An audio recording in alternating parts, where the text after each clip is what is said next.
I feel like I forgot to do something again. Microphone's on.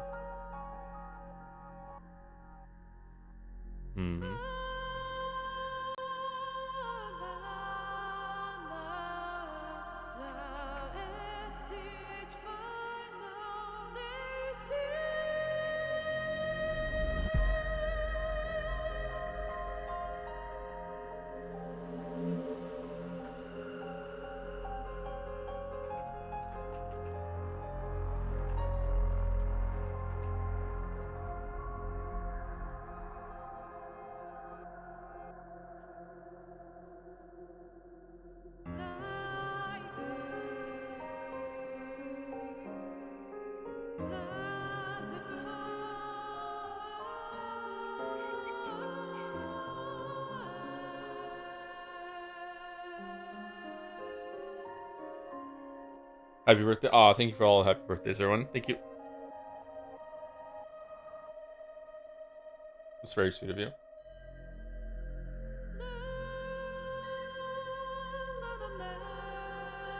I feel like I forgot to do something. And I don't mean like all the many things that I should be doing that I'm not doing. I mean like something about the pre-stream thing. I feel like I forgot to change a window or something, or Did you tweet that you're going live? I never do that.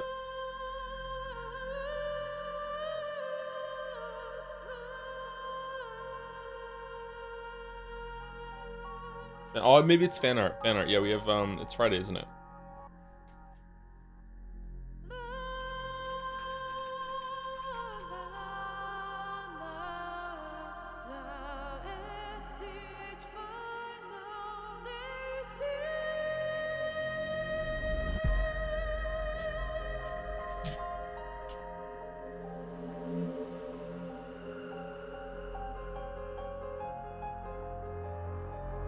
$40 gift subs. What could the 40 be for? Thank you very much, Caps. How many hundreds have you given, Caps? God damn. Thank you so much.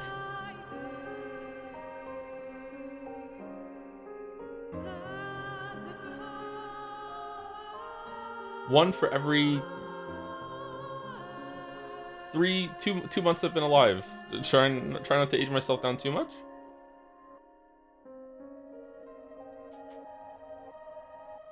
$40 from Annie as well. That's how it's gonna be, huh? That's how it's gonna be. All right. Thank you, Annie. Thank you very much. As always, hope you're okay.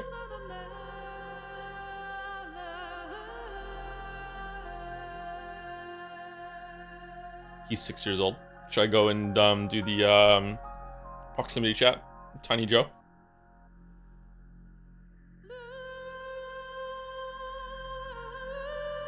$40 from Crazy Fist as well. Damn. Thank you so much.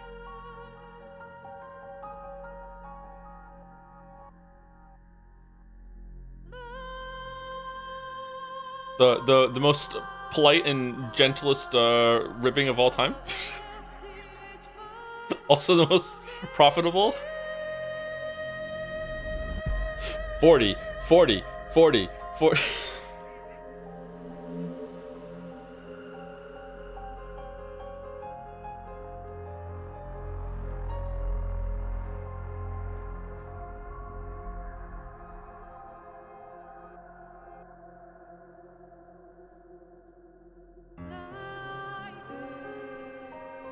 Where is it? Window capture. Why is it down there? That's weird. There we go.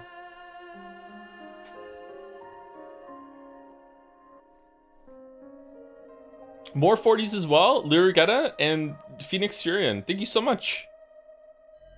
That's insane. That is so many. Mo 20 before that, and then a bunch of other like bits and pieces before that too as well. Holy shit!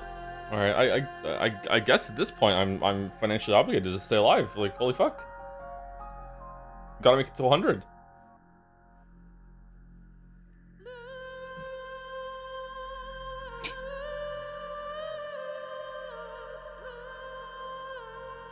Financially obligated to stay alive is actually a crazy thing to say. 100? Oh, and then we could stream 100 line. Yeah, let's leave it till then.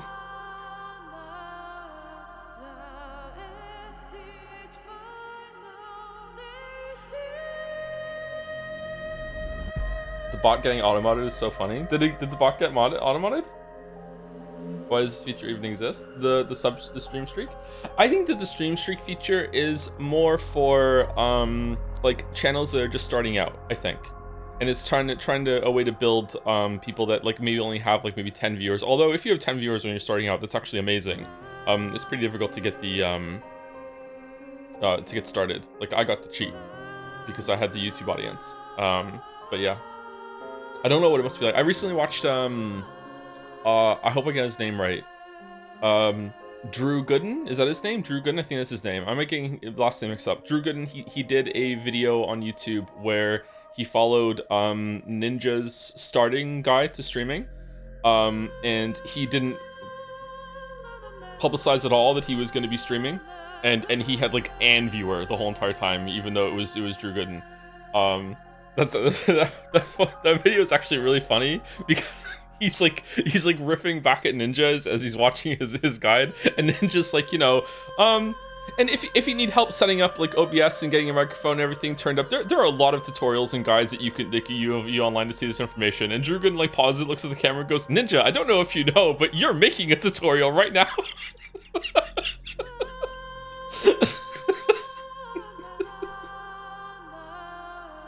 Yeah, I have to watch the video. It's actually a pretty good video. It's funny.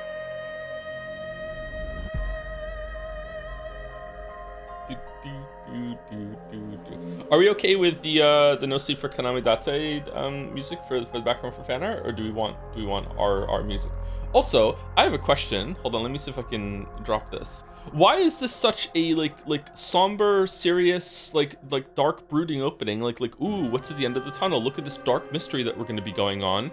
And instead, it's Iris in Bunny La La Land with Oda. I don't understand. Like I was expecting maybe a more not a more serious story, but like a darker story with stuff going on. And then it just flips over to alien abduction. Is it just a fake out for the opening, or is this leading somewhere?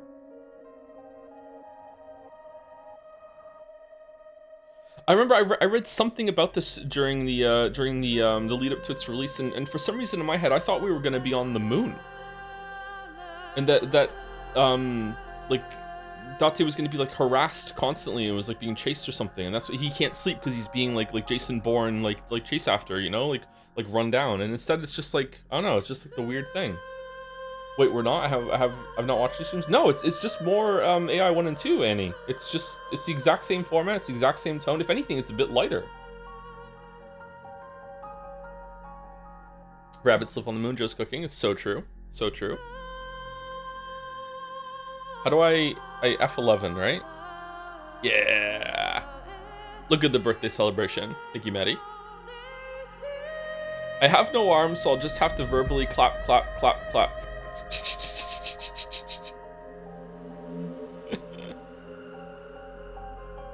The gang's all here.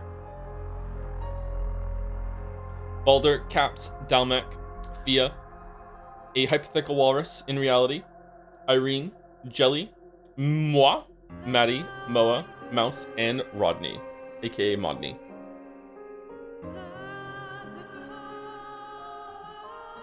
I'm not there, Cisnagus. I think you're in the walrus suit, aren't you? It's a 2 for... Sorry.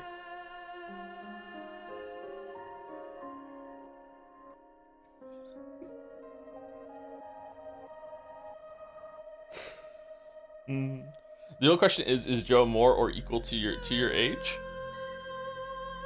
What do you mean? Are you talking to me or are you talking to chat? Today is legitimately my birthday. I'm legitimately 40 today. I was born on November 14th, 1985. My birthday has never been some part of the Joseph Anderson construct, whatever.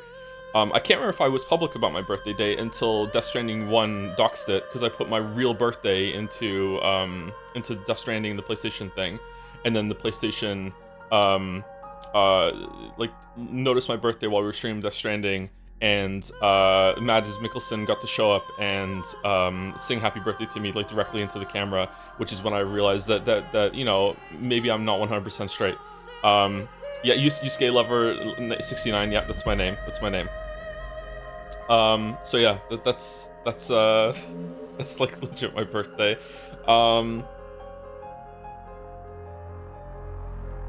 Forgot to log on to Death Stranding 2 for my birthday. Darn it. Yeah, I wonder what it is for Death Stranding 2. I wonder what you get. Congratulations on turning double my current age today. You love to see it. You're 20, really? I wonder what the age spread is of the audience. There's so many subs and bits. Thank you so much, everyone. I'll do a formal read through. Thank you in just a moment. For music during Fanart, do normal background music. Keep the AI background music playing. Okay, it seems that most people want the normal ones. Okay.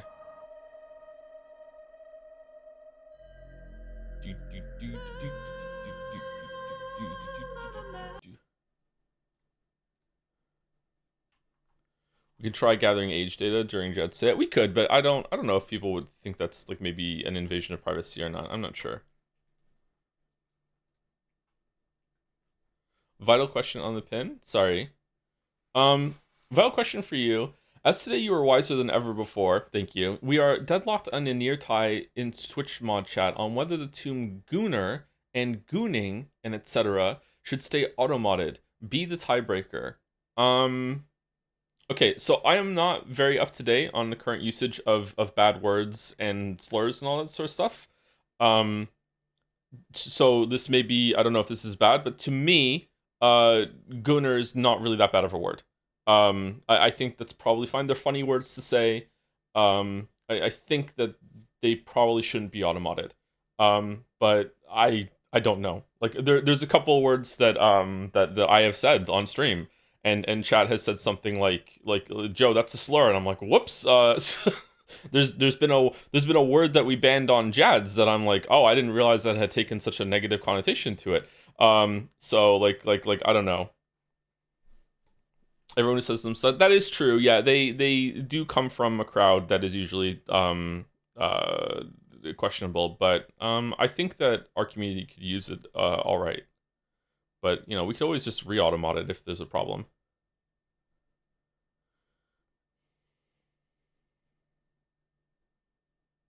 I didn't know what the word meant for so long. Where are we going? Desktop. Speaking of not opening that folder, okay, fan arts. Okay, I don't know if this is gonna be loud.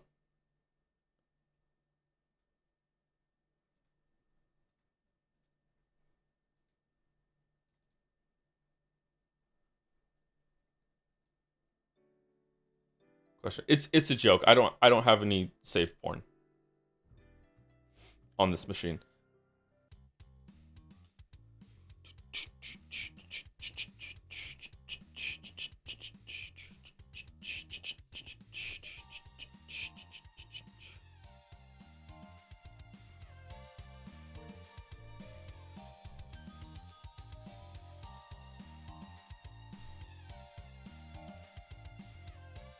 Okay, is it still too quiet?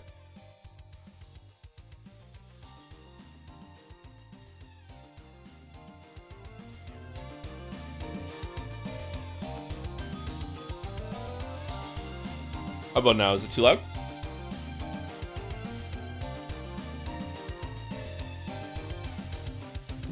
Now it's loud, really? Okay, hold on. How about now?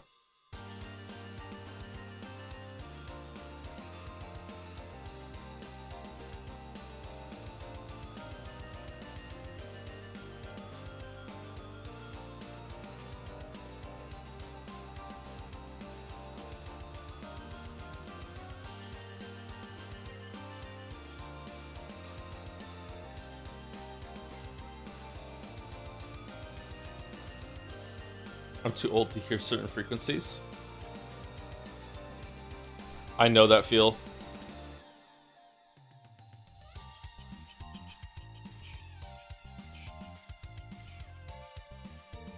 Guy who thinks goon is the past tense of go.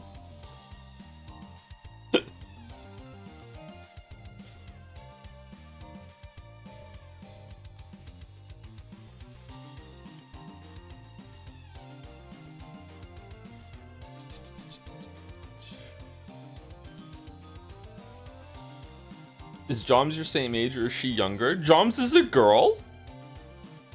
I thought Joms was a boy.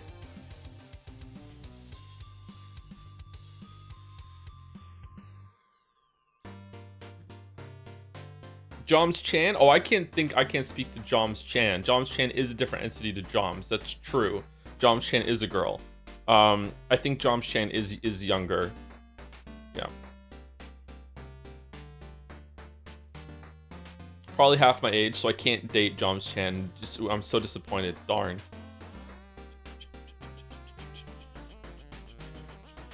Joe, have you not been paying any attention to the Glorp Joms Yuri Chronicles unfolding in fan art for the past year? I only care about Yaoi, so yeah.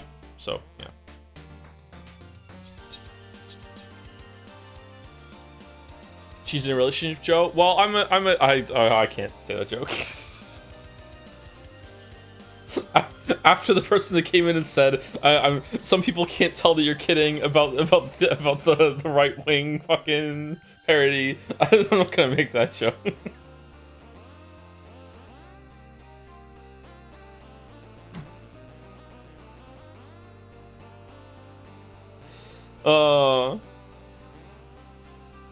Yeah. I've made that joke to you before, Mouse, so you probably know what I'm talking about.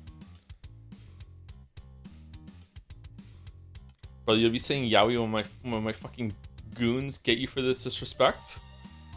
Whoa. You have people to do that for you? Huh.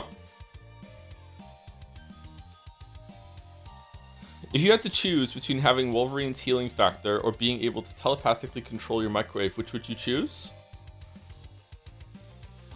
Definitely the healing factor. If I could telepathically control every microwave and I was Magneto but just for microwaves, Micro-Nito, it's a discussion, because being able to just move all the microwaves, I could cause a lot of carnage with that. Gooners ruin the honorable goon union. No true gooner. 40-year-old man comes on stream for his birthday and just can't stop saying the word goon. It's great. It's just fucking awesome. Gooner Goonerson. Yeah, there has been another murder. I know. The victim was my son. You don't seem very upset. We were not close. The murderer could be the killer could be anyone in Goonerville. That's over 12 people. I don't remember it now. Shit. I have to watch it again.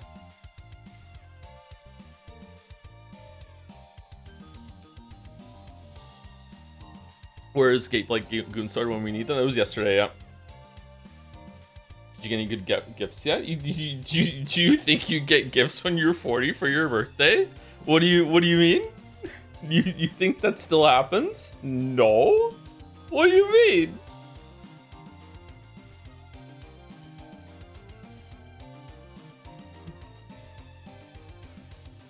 I got myself new socks and new boots and the air fryer that I still haven't used. The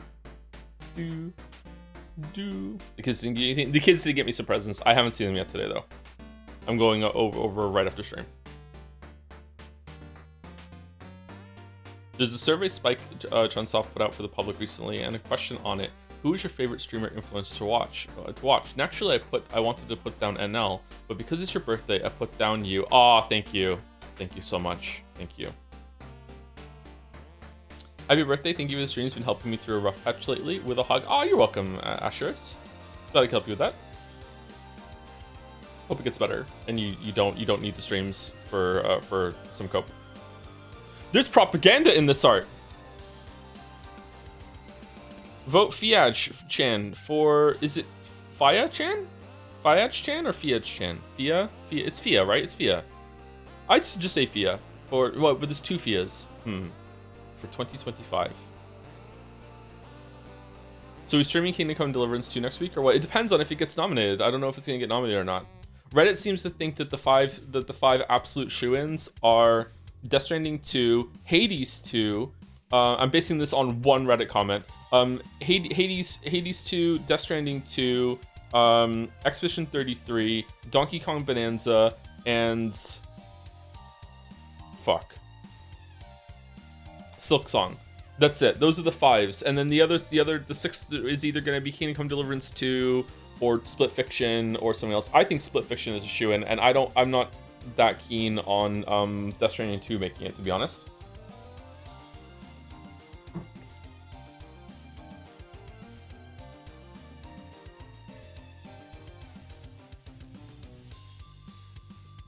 Happy birthday, streamer man. Hecky Elmo. Hecky Aljoms. Ooh. Aljo. I'm the Aljo. Come on, man. Kojima's half the show. Not anymore. Hey, I don't know, man. Like, I think that last year's Game Awards was the best Game Awards they ever did. I felt like that was the first time that they were in the ballpark of being respectable to the devs.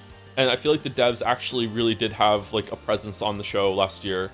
And it really meant something to them too. Like I don't know. Maybe it was just a performance. Like maybe I'm falling for something here. But to me, I felt like it was extremely corporate and a lot of advertisements. And the devs had to take like a real back seat. And it's just there. You know, obviously it meant something to them back then too. But it was more of a like Jeff Keighley's thing. But last year, for whatever reason, I don't know why. I don't know if they had complaints or there was a pushback or who knows. Like, does it matter or the conjecture? But last year it felt like it was a lot more like wholesome and really did feel like a community kind of event.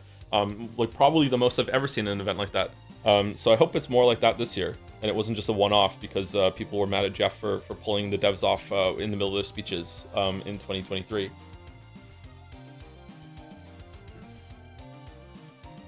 Because that was definitely a huge overcorrection from Christopher Judge going on too long.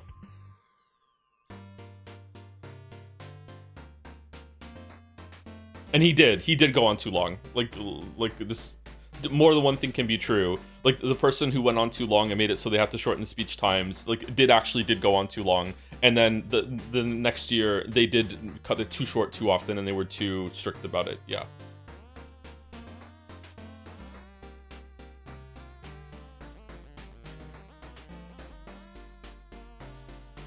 So after all these years, what are your honest thoughts on the anime aesthetic? You've seen 2D, you've seen 3D, and now you're 4D.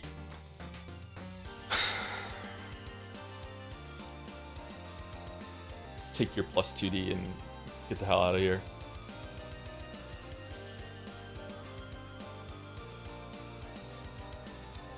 At least I could play chess with the president now, right?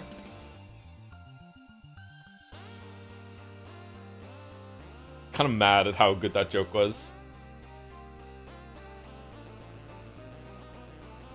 Happy birthday, Avarice.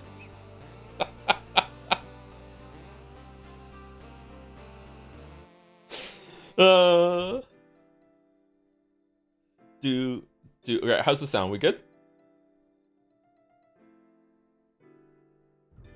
Happy birthday, Wuggy. Yeah, happy birthday to Wuggy. Happy birthday, Wuggy.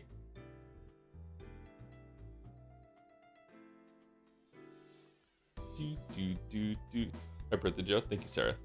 Happy birthday to you as well.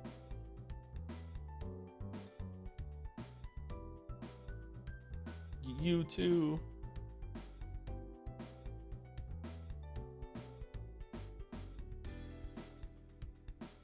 Eversea is also the first sub for today with a resub 10 months. You do know what day it is today, don't you? With a YouTube link with a timer on it. All right, give me a second.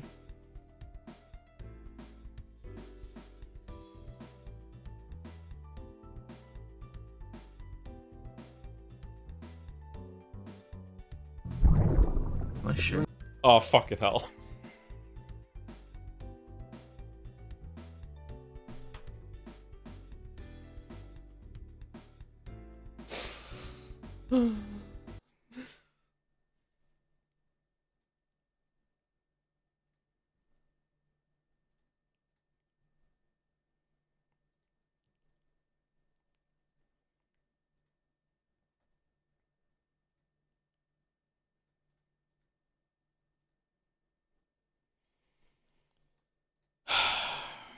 You know what day it is today, don't you? It's Mommy's birthday. What? Is it BB's birthday? A lot of birthdays today. Nope. But today is a very special day, all the same.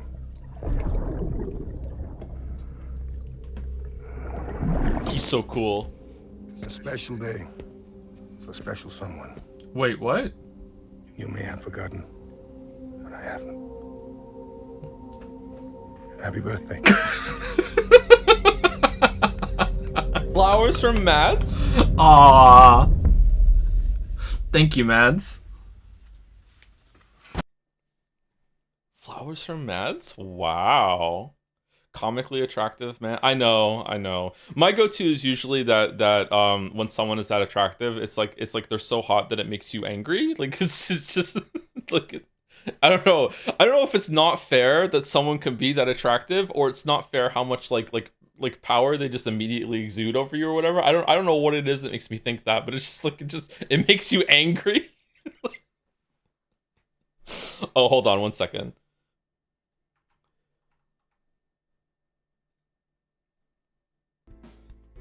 There you go, music back on.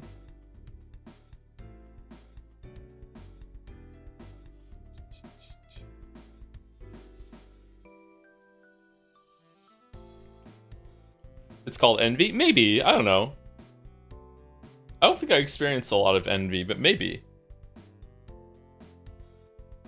Can you quickly log on to Death Stranding 2? I don't have the PlayStation 5 here, sorry, or that might be a fun thing to do real quick, yeah.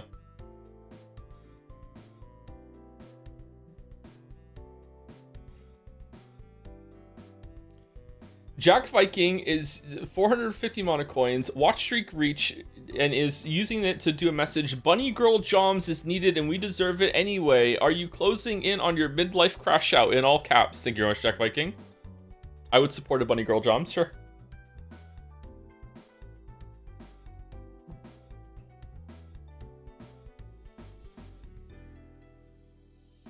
Thank you, Greek and Beans, for the new sub right when we started. Thank you very much. No, before we started. So Avarici had preloaded that in like an hour before the stream started. Damn. Thank you, Greek and Beans. I was eating those beans. Thank you very much for the new sub. Thank you, Man of Answers, for the 20 gift subs right at the start of the stream. Thank you, Mo, so much. Thank you. Thank you, Dawn to the Dawns, for 900 bits as well. Hey, Joe, I hear it's your birthday today. Here's 30 times 30 bits now that you're 30. Happy birthday, Glorp. Thank you very much, Dawn to the Dawns. So there's 20 from Moa because I'm 20, and then 30 from Dawn to Dawn because I'm 30. I'm aging rapidly as the stream goes on. Thank you, Weevo, for the 35 months. Happy birthday, Tom. Thank you very much, Weevo. Thank you, Greek Beans, for some bits to follow up too when the stream started. Thank you again, Caps, for 40 gift subs, which started a crazy blast in the chat. Thank you very much, Caps. Thank you, Henry White, for the 1,000 bits. Happy birthday. Happy birthday. We're singing it to you. Remember, it's just a number with a hug. A happy birthday from all of us to you. We wish it was our birthday so we could party too. Thank you very much, Henry White. Thank you, Annie, for 40 gift subs. 40. Thank you very much, Annie. Thank you, Azrael Cat, for the bits. Date when he's streaming and needs to check volume. Hey, chat, how's the sounding? How many of you like discovered that term on stream 2 days ago? Happy Chikara. So what's your streamer midlife crisis gonna be? Gonna dye your hair and play Fortnite? Or no, I don't think I'm gonna have one. I don't know. I don't think I need one.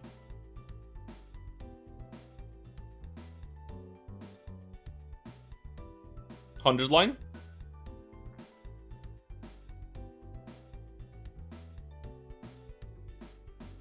Gonna start a podcast?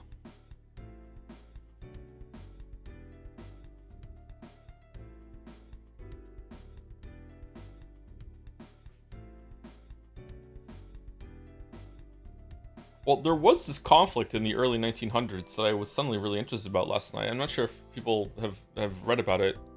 Happened a long time ago.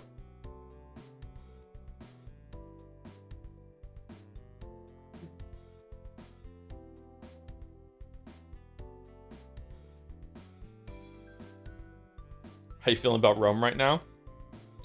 I can't pivot into enjoying Rome too much when I've been able to avoid that for all of my life. Like, I respect the Romans and everything. It was kind of like a cool era, I guess, but it's just like, I don't know.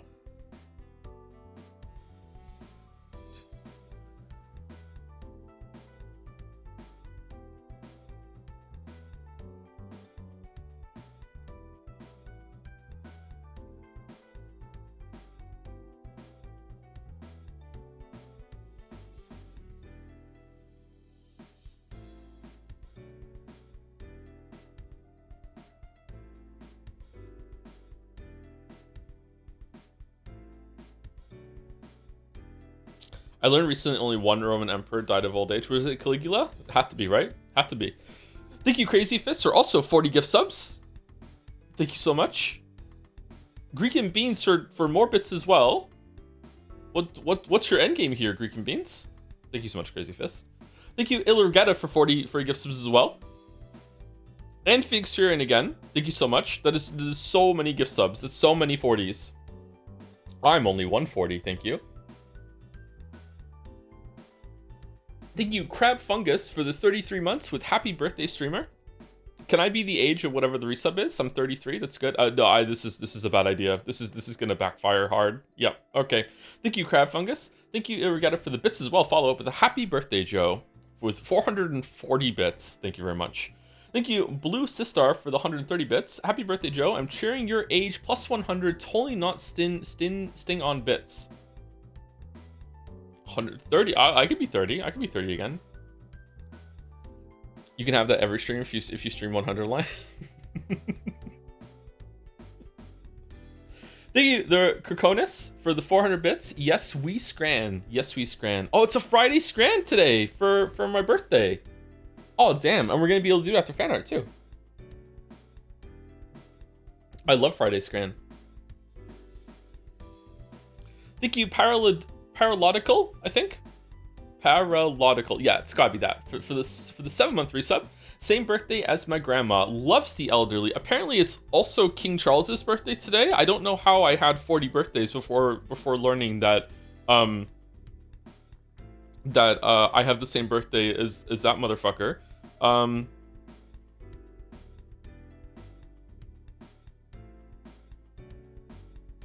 She's single, by the way.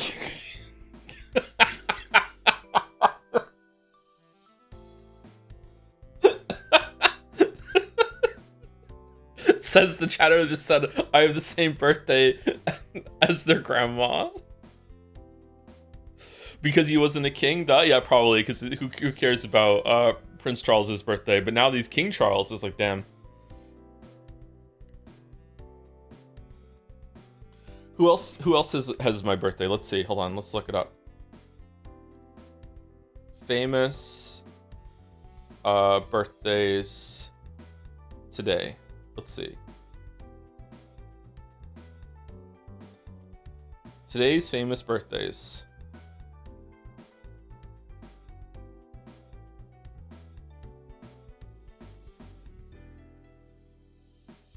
Oh, Jean Eudes, French Catholic priest, founder of the Eudists. Damn, that's a big one. That's a good pull. Damn. Mozart, really? No way.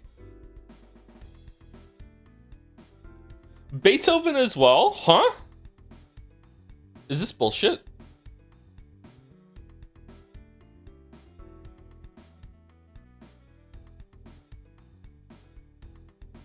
Not that Mozart? I mean, he's also a composer. Is it a different? Oh, it's the father of Mozart. Okay. The dad of Mozart. All right. And Beethoven's father. What the fuck? How are that? Okay, so I'm gonna raise a musician apparently? What the fuck? How did Mozart and Beethoven have the same dad?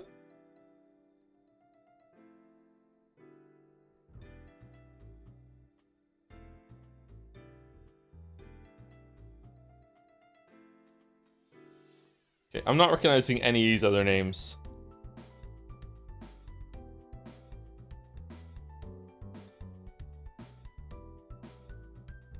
Okay, let's go down to the bottom.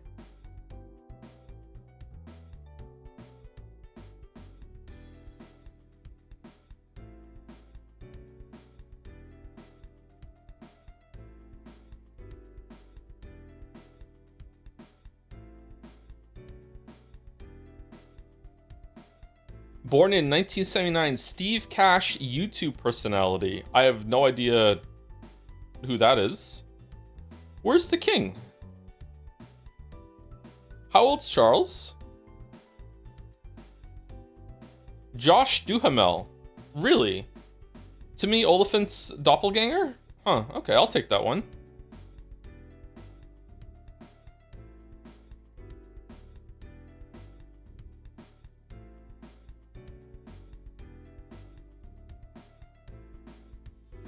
Double checked and Iva's birthday was November 9th, not the same date, but pretty close. It is pretty close. He's the guy from the Dead Space video game. Is he?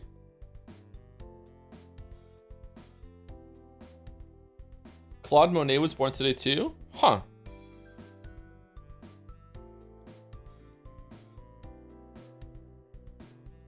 Okay, well that's fun.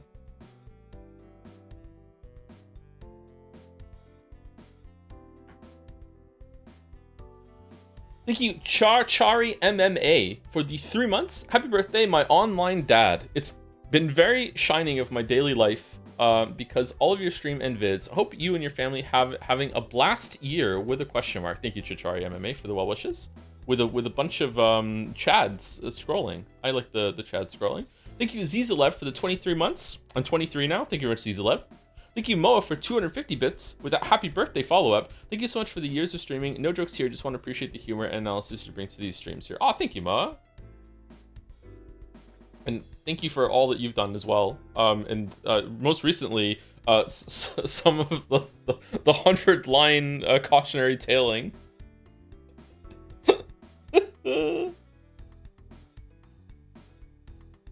You know whose birthday is this today? Rimworld's. Happy 12th birthday, Rimworld. Is it really Rimworld's birthday?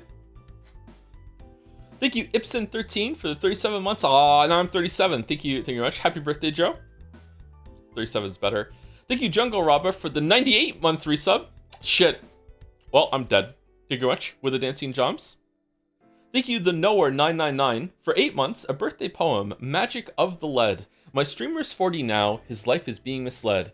Food and water can't suffice. He's convinced to devour lead. Desire grows stronger. It's becoming all too tragic. Listen to the brain, Joe. Choose cold logic over magic. Abandon lead fantasies. Think more like Erica. Don't forget even healthcare. If you are in America, do not eat a lead bar. It's not Armenian gata. Ika ga desoka minna samagata.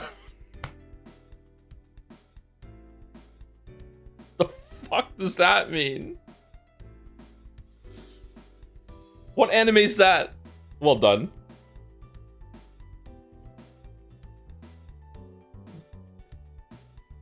Well done, the Knower 999. You can't just say that, Joe. Oh, is it like Gunnar? Do we have to ban it? Thank you, Scorpio Suro, for the 5 gift subs. Thank you very much. Thank you, Moa, for more bits. Now that the earnest thank you is out of the way, don't nominate 100-line chat. I still hear the redacted in my sleep.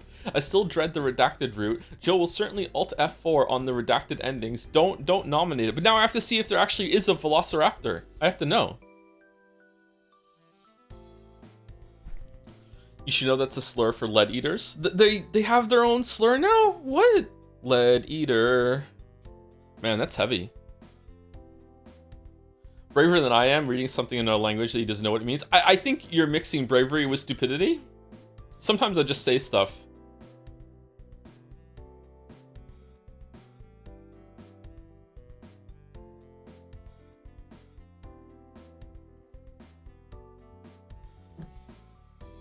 Thank you, BondDK, for the 5 months. Happy birthday, Joe. Thanks for all the laughs, commentary, and weebery. Oh, the weebery. From someone 5 years behind you. Mancha said I can say goon, so goon on, goon on, goon on. It's an Aerosmith song, isn't it? Thank you very much. You're 35?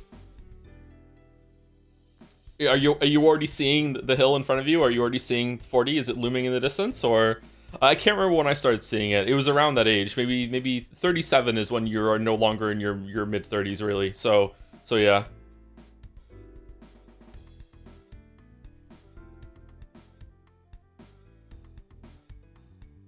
Hey Joe, have you decided what your midlife crisis will be yet? No, not really. What are my options? I'm kind of on a budget, so I don't think I could do the red sports car. Also, I couldn't drive it. Write a Metal Gear game.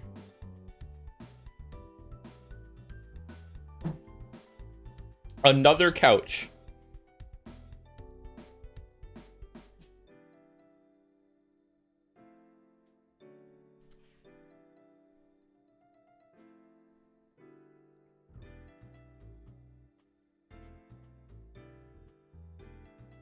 Really wanting to go to Japan, get really into Italian wines.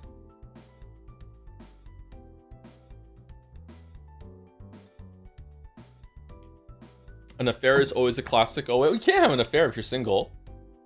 A bigger, sexier microwave. Ooh, can I put my old microwave inside the new microwave?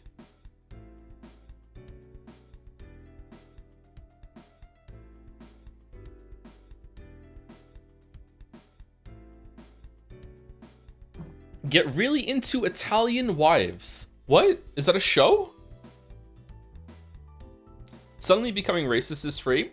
Real talk, I don't think anyone suddenly becomes racist at 40, or like 50, whatever the fuck. If they start acting racist, they were always racist. They just didn't have the age of confidence to do it until then.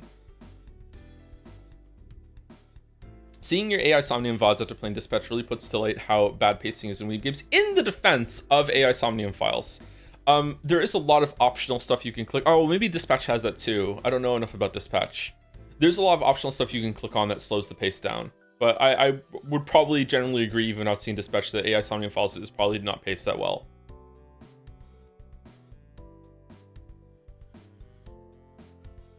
What about that patch? We're talking about Dispatch, not that patch. As a birthday treat, can we play a good game today? You want more Hunt Showdown? Thank you, Patience, for the 48 months. Oh no, I can't believe I have subscribed to you for a 10th of your life. Oh.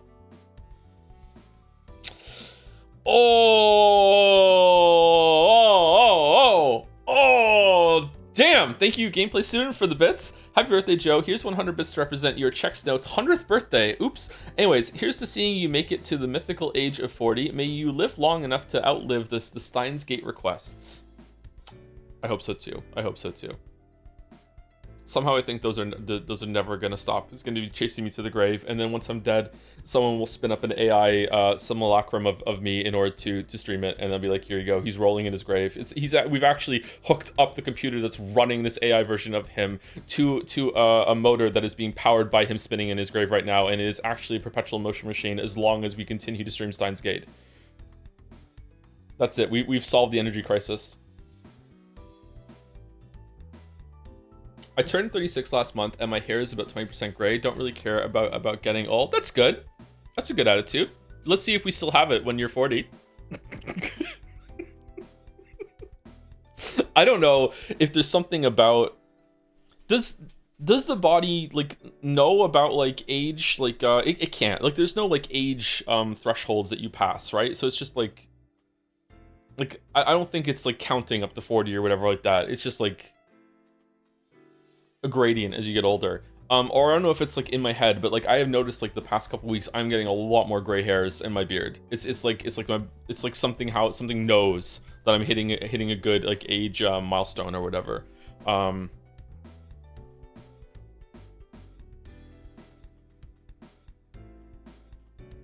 also Weeaboo Bill is older than me. Weeaboo Bill is I should know this.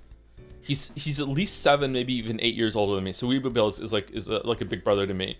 And I remember when I just turned 30,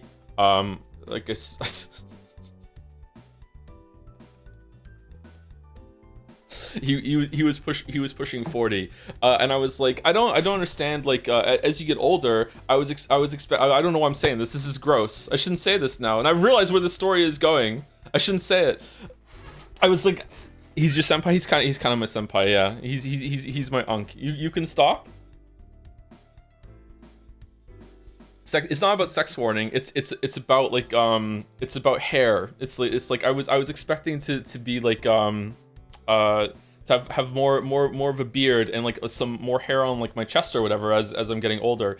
And he said, no, that actually comes a lot later in your life. And I was like, oh damn. Well, he's not stopping. I mean, I stopped at some parts of it.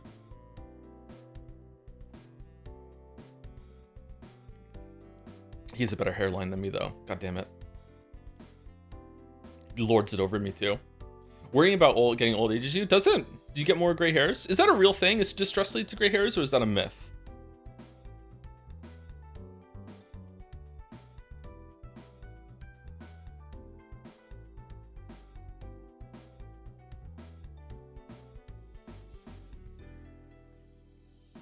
Somewhat true, not universally. Stress does age you. Yeah, I understand that, but does it actually lead to more gray hairs, or does it lead to like more like just like a haggard appearance? I guess it would be extremely difficult to test. This is the really bad thing about controlling all the variables when it comes to human bodies. Just very, very, very difficult.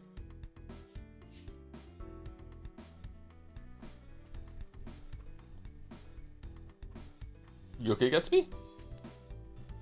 I'm playing through Kingdom Come Deliverance 2 hardcore mode on my first playthrough now, and I can tell you're gonna hate it. Imagine the survival mechanics of path logic dialed to 11 with the map size and content density of The Witcher 3. The worst part is the map doesn't even show player location, so you have to follow the sun to navigate around the world. Really? Okay, that sounds like an interesting experience to me if it's done well. I'm not averse to like kind of hardcore experiences like that, but usually they're not done.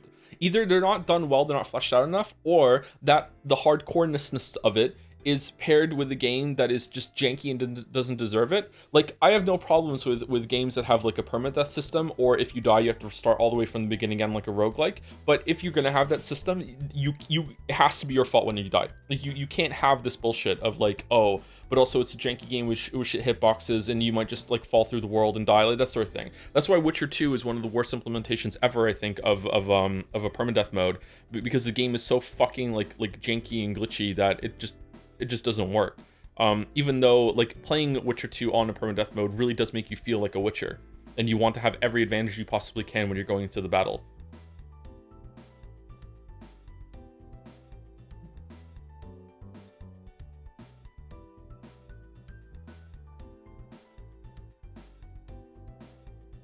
Makes you feel like you're Batman. Did you know you only need 23 people in a room to have a 50% chance of 2 people sharing your birthday? Yes, I did know that. I remember it cooked my noodle when I learned it. And basically the idea to understand it, because you would think you'd need way more than that, the way to understand it is that you're not looking at 23 people, you're looking at all the pairs you can make of those 23 people and all the arrangements that you can do. So it's way more than 23 chances of to have 2 people sharing a birthday. Yeah. Or at least that was my understanding of it. Yeah. Combat is incredibly janky, and the game is Red Dead Redemption's 2 level of annoying immersion. Is it? I watched the only footage I've seen of Kingdom Come Deliverance 2 is that I think I watched Mouse play it. She streamed it to me a while ago, and it was just one session. I don't know if Mouse continued playing it. It looked okay, like in terms of like, in terms of visuals, it looked better than okay. It was a very pretty game. In terms of gameplay, it didn't look all that great to me. Like, I don't know. I might enjoy it, I'm not sure. But I would also, like, if that gets nominated on Monday, we're playing the first one. I don't know if we're going to finish the first one, but like we're going to play the first one for at least a little bit, and then we're going to do the second one. I'm not playing the sequel without playing the first one a little bit.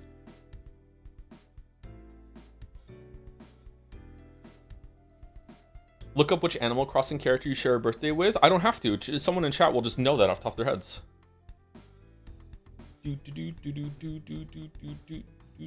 I hope it's Nook. Thank you, Physics Lawyer, for the new sub. Welcome, Physics Lawyer. What an amazing name. Physics Lawyer is here and subscribing. Thank you very much.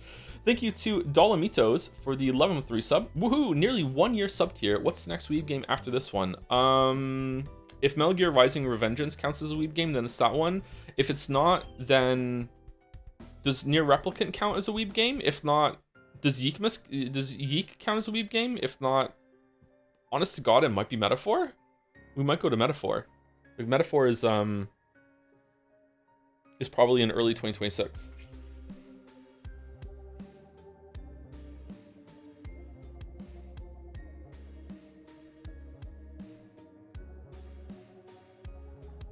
Oh, the Weebery.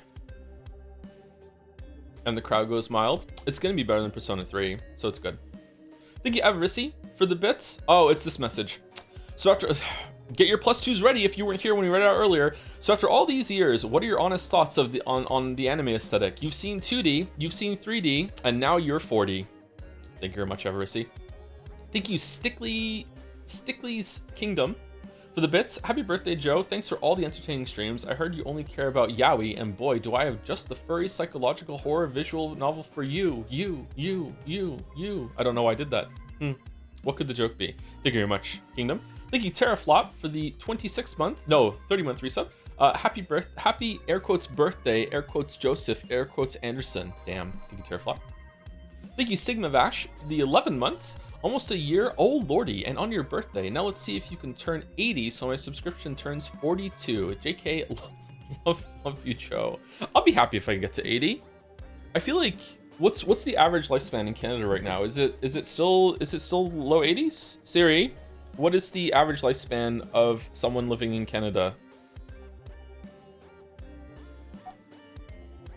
The average life expectancy in Canada was 81.7 years in 2023, an increase from 81.3 years in 2022, but still below the pre-pandemic level of 82.2 years in 2019. Okay, but with how hard it is to see a doctor, really? Huh. You have to specify Moncton. Moncton is not going to have those stats on hand. There's no way no one gives a shit about that. And like, yeah, it's just not happening. For men, you need to knock a year or two off of that. Yeah! Man, yeah! It's so good. It's so good. I love that. I love that statistic. Thank you, Caps, for gifting a sub to Nico Liza 1010. Is this a reference that I'm not getting? Who's Nico Liza? Let's go, tall men. Let's go. When you say tall men, can you include Joe in that too? They said it was her birthday too. Oh, happy birthday, Nico Liza 1010. How old are you?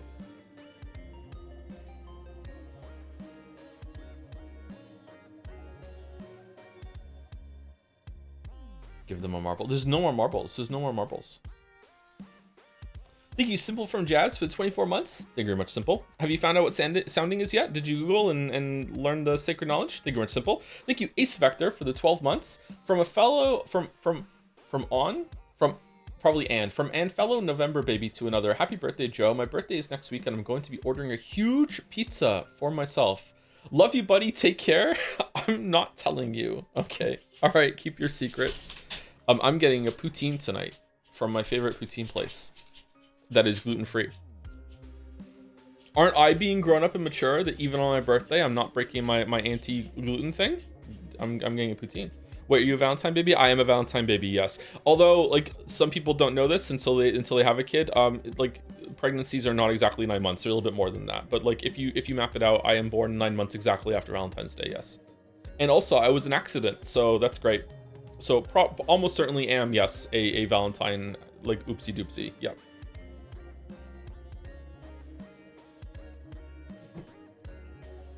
How do you know that you're an accident, Joe? Oh, my parents tell me all the time.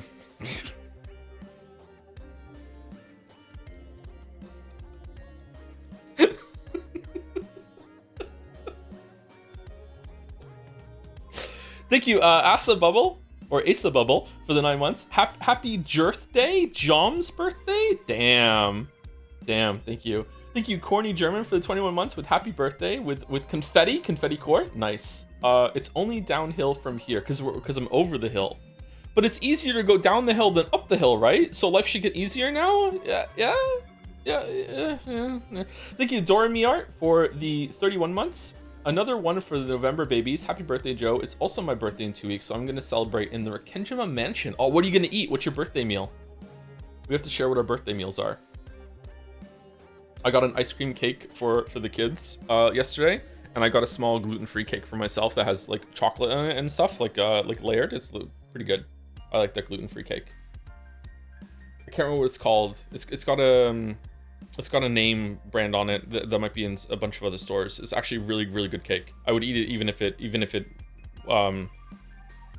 didn't have to avoid gluten, I would still eat that cake. It's really, really good. I can't have the ice cream cake, unfortunately, though.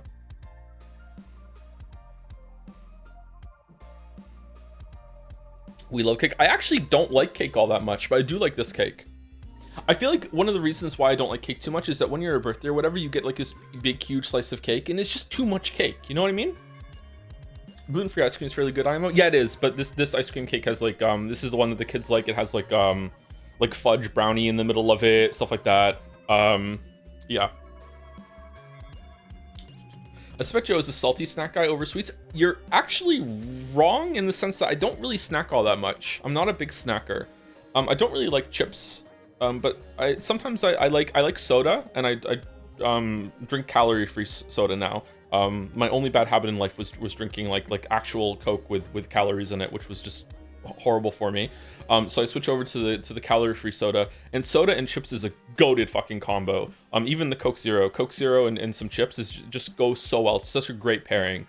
So even though I'm not big on chips, sometimes that is not a bad like combination to go for. But when it comes with like a sweet, like maybe like a tea or something like that, like a tea and maybe like a cookie or something. But yeah, like I think of snacking more lately because I can't always eat before stream, and then during the break I'll go and have like a cookie or something as a little pick me up. I should stop drinking soda. Again, I highly recommend it. Anyone in chat, take it from your 40-year-old favorite streamer that's 40. What a fucking like compartmentalization there of how to get me to your favorite streamer. Your favorite streamer that's 40 and also talking to you right now. If you are drinking soda that has calories in it, like look at the can, the back of the can, it should be around like 140 calories, whatever like that. That's how many calories are in it. Switching over to like Coke Zero or Sprite Zero or Dr. Pepper Zero or whatever the fuck that is that you like to drink. If you switch over to the 0-calorie version, and you are someone that drinks a lot of soda, this will just change your life. It's gonna suck for I don't know, like maybe a month, maybe like 2 months. Like you are gonna taste the difference, but I promise you, for 99% of you, after the 2 months, you will not notice a difference anymore. And the 0 version of the soda will taste exactly like the old version did, okay? Like it's like it is such a gift that you can give to yourself, but it will suck for like a month or so.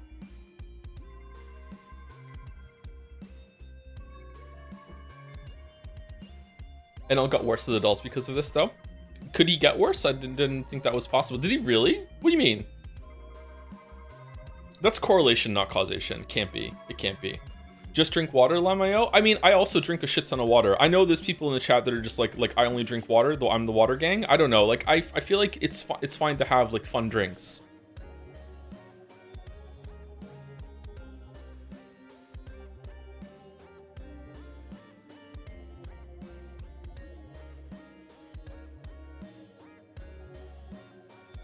But typically anything with just empty calories in it is not great for you. However, if you're in a position where you are like underweight, or like even then it's probably not the healthiest thing if you're trying to put on some calories, extra calories. But you know, it's not the worst thing in that case. Yeah.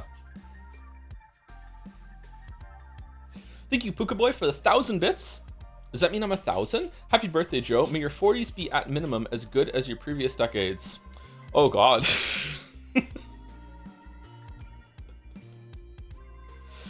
My 40s are gonna be like Persona 4, the best time. The best time. That's what I'm going for. I'm throwing the gauntlet down. There we go. The best time.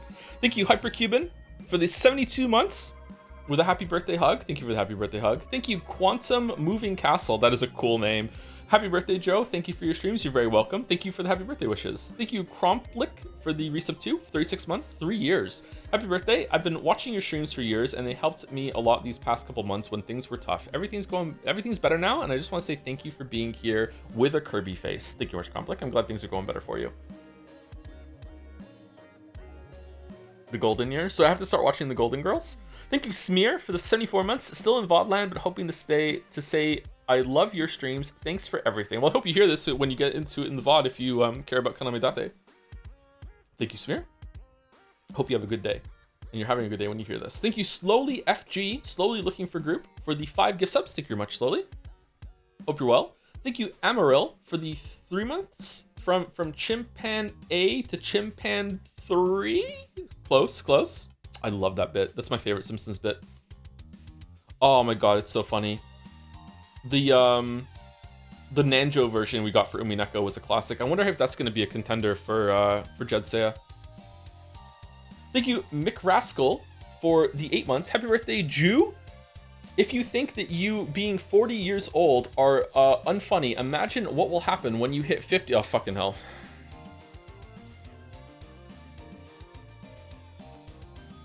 Huh?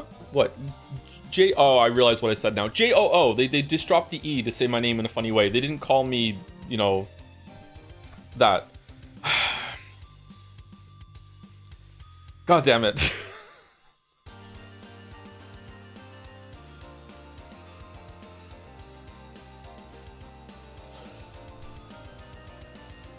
Thank you, Miss Rascal. Thank you to Narnesh for the 10 gift subs. Thank you very much.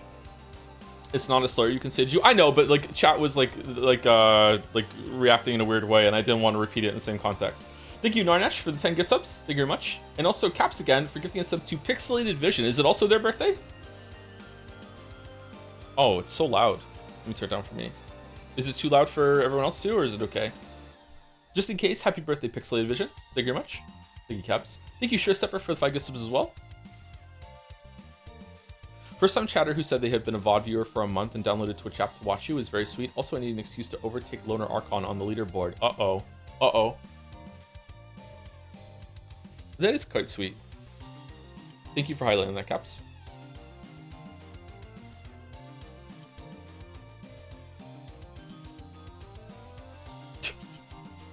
Dalmec is gonna jump the queue because I just read it. I'm laughing.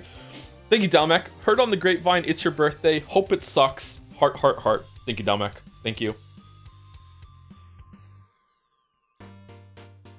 I was watching the Avarici compilation, and there was some joke. I can't remember what it was, but I was doing a joke, and then I stopped in the midway of the joke as chat was freaking out because it was a really lewd joke, I think. And I said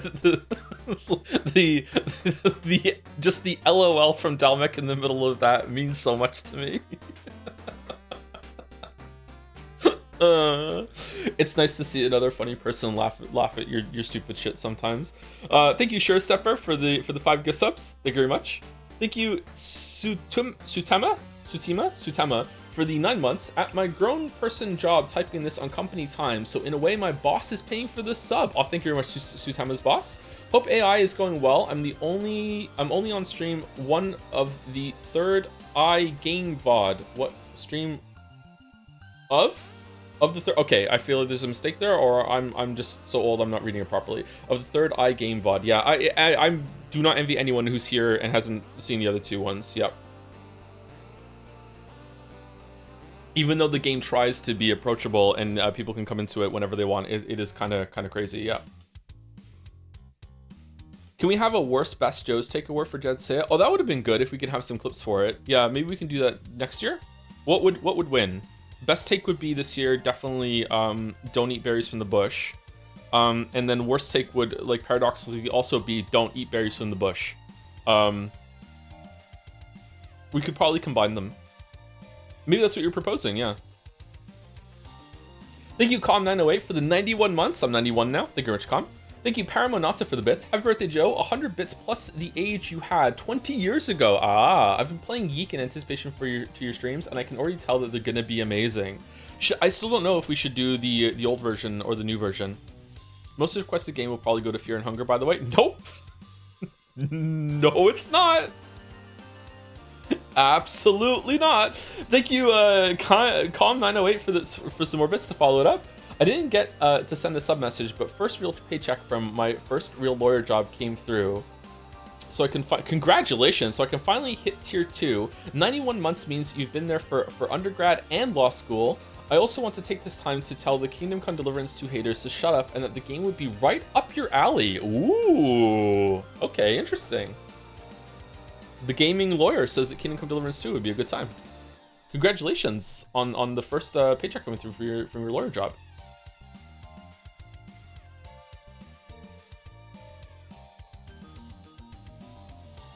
Is it true that in your experience so far that most lawyers are assholes, Com? Is it true?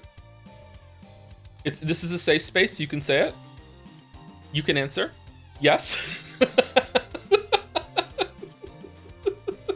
Just yes.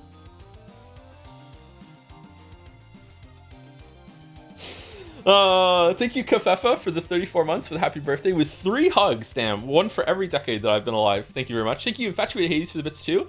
Happy birthday. My birthday is exactly 2 weeks from yours, November 28th. November, boys. November, boys. Dance, dance, dance, dance. I think it's a good month. November's a good month. Thank you, Secret Writer Lab Tech Guy, for the resub, 31 months. Happy birthday. Just wanted to let you know that your streams have helped me through 3 different educational programs. Oh, the Witcher 3 video production too, I guess. You're my favorite elder streamer. Do I have to start streaming Skyrim? I guess I have to, right?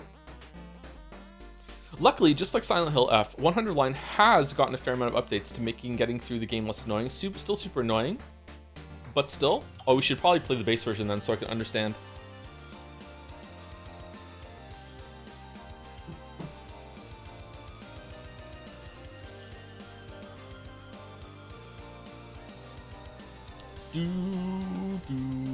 Thank you, Cheeky Dumpling 4 for the new sub. Welcome, Cheeky Dumpling. I like that name a lot. Very cheeky, very cute. Thank you, Blin26 for the 17 months. On pace for an 11-hour fan art shoot. I know, right? It's already been over an hour. But hey, it's good to yap today of all days.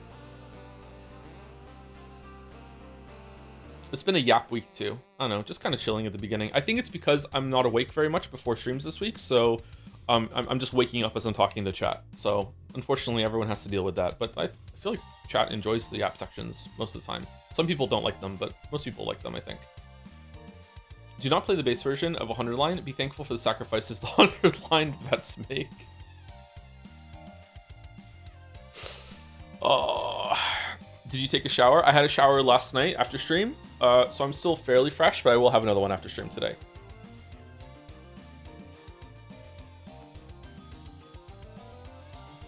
I had a problem getting my contacts in before stream. Every once in a while, like, I don't know, it's not very often, but every once in a while there's some like little bit of debris on the inside of the contact lens, and you put your contact in and it feels like there's like a pebble. It feels so much bigger than it actually is. It feels like there's a pebble just sticking into your eye and you're like, what the fuck, and you have to take it out and do a whole fucking reset of it. It's kind of a pain in the ass. I think you should just veto 100 Line because it'd be funny. Yeah, I don't know if I want to do it. I've been thinking about like doing like the sub hostage situation. I think that could get toxic, so I don't think I want to do that. A chicken wing, yeah, there's a chicken wing in the contact lens, yeah. That's why I went back to glasses. I don't like wearing my glasses though. I don't like how I look with the glasses on, but I also don't like how they feel. I very rarely wear glasses. Instead of being like every sub is 10 minutes of 100 Line, maybe better if there was like a sub goal for an ending. So therefore, so I can get to the ending as long as it takes, and I don't feel pressured to like I'm wasting someone's 10 minutes. You know what I mean? Like, I don't know. That's the thing. The folks at 100 Line want toxic. That's what they crave. That's true. We have made it pretty clear that we don't want to do it. So forcing the issue is kind of a toxic move. So we respond with toxicity because, you know, that's what makes the world go around, right? What could go wrong? Trust if you wear the glasses enough, you will get used to both how they look and how they feel. I wore them a lot though, and I don't think I did. I think I got used to how they look more, but I think my glasses are. I have a really big head, so maybe I just need a bigger pair of glasses. Like it doesn't just hurt my nose; it also hurts like I have indents in the side of my face above my ears, like just below my temples, like from them pressing in. So maybe I just need bigger glasses, and then I would find them comfortable. Is there anything? Oh, like if I wear my glasses for like a full day, it's excruciating when I take them off.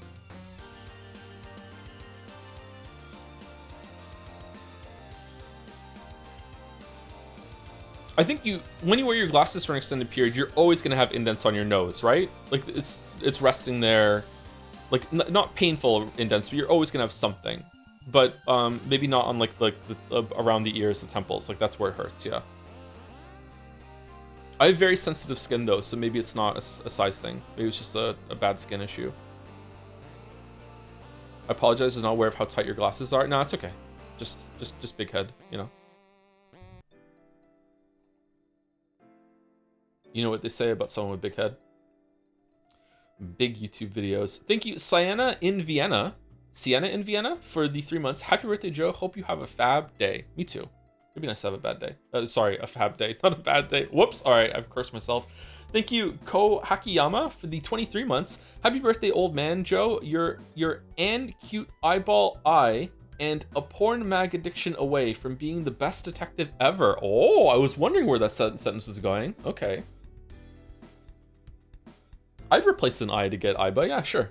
Iba seems like a fun partner. Thank you, Kefka Kefla, for the bits with Happy Day of Birth. Did you enjoy the movies, Kefla? What did you watch yesterday? Do a movie report. Thank you, Commandal86, for the 69 months. Nice, with happy birthday. And I'm finally at the top of my scroll bar. Thank you again, Delmic, for the bits. With a hope it sucks. Thank you very much, Delmic. Thank you, Eddie Avery, for the 10 months. Happy birthday to my favorite right-wing content creator, moi. Your videos and streams probably influenced like a third of my life. So thank you for being an actually good role model. It's wild that you're putting those two things together. Holy shit. What if I just proclaim myself as a right-wing content creator, but just stay with like the left-leaning takes and everything like that, and just never address it? I mean, people do the opposite all the time. Like, I'm totally on the left, and they're just like, but I still voted for Trump because fuck, blah, blah, blah. Like, I feel like we could do it, right?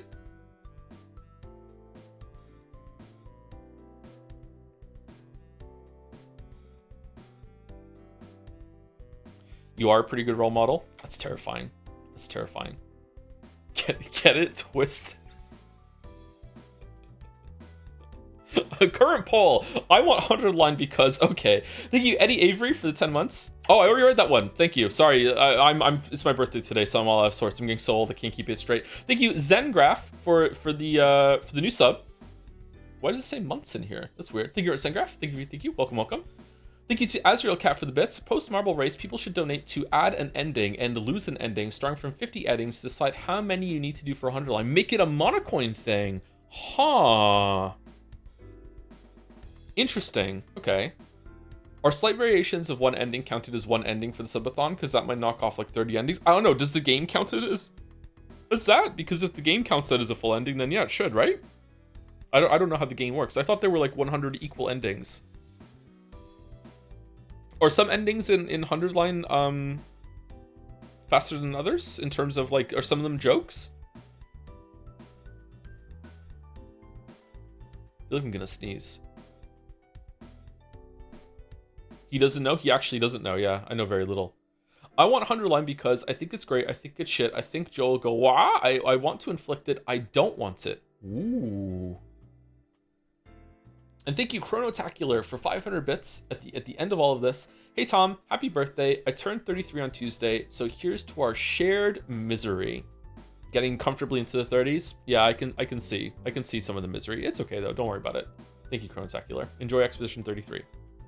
All right, so thank you, Maddie, for this. This was a great background as we went through all the messages. I really love the Jom's cake. 4 big candles. 1 big candle stands for 10 years. How many lines are on it, though? 1, 2, 3, 4, 5, 6, 7, 8, 9, 10, 11, 12, 13, 14, 15, 16, 17, 18, 19, 20, 21, 22, 23, 24, 25, 26, 27, 28, 29, 30, 31, 32. I'm only 32. There you go. Thank you, Maddie. I just joined. Happy birthday. Do you know you have the same birthday as Mike Stocklassa?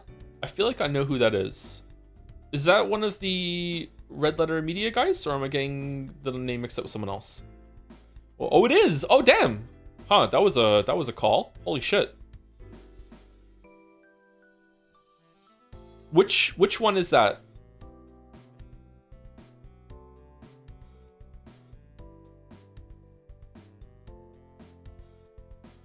The bigger one? The one that loves Star Trek?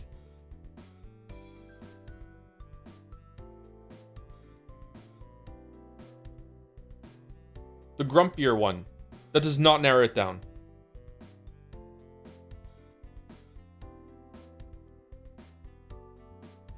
If you said the not grumpy one, that would narrow it down, because there are 3 of them and 2 of them are grumpy and 1 of them's not. So if you said the not grumpy one, I would know who you're talking about, but the other 2 are grumpy.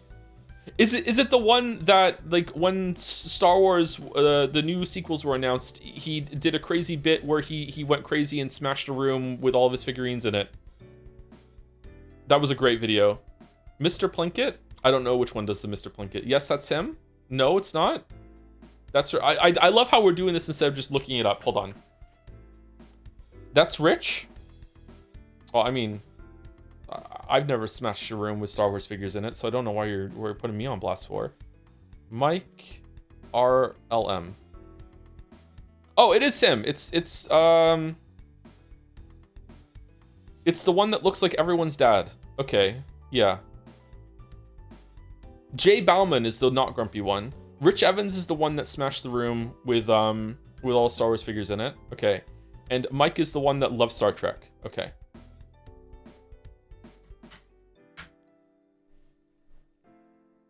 You got the dad birthday? He's 47? I'm sorry, is that true? I just kind of didn't even process that, what I just saw. Is he really 47?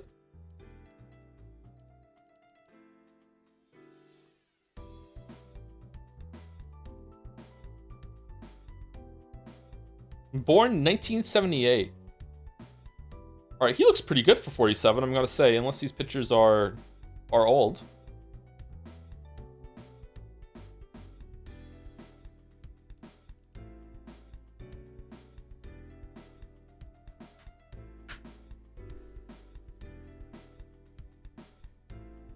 I shaved yesterday. I trimmed my beard yesterday, so I wouldn't look like ancient on my birthday. Just for no reason at all. Just for no reason at all. The hate keeps him young. Did it work? Yeah, I look a lot older with like the full beard. Yeah, yeah. Thank you, Maddie. Also from Maddie, 1 of 3. The fuck you sim continues. No Vespers. Oh, this is Padlod. No Vespers. If you don't go away, I'll vaporize your ass. What's with this quality, with this price? It's unscrannable. It is what it is. Buy it or fuck off. Damn. Hey kids, want a needle?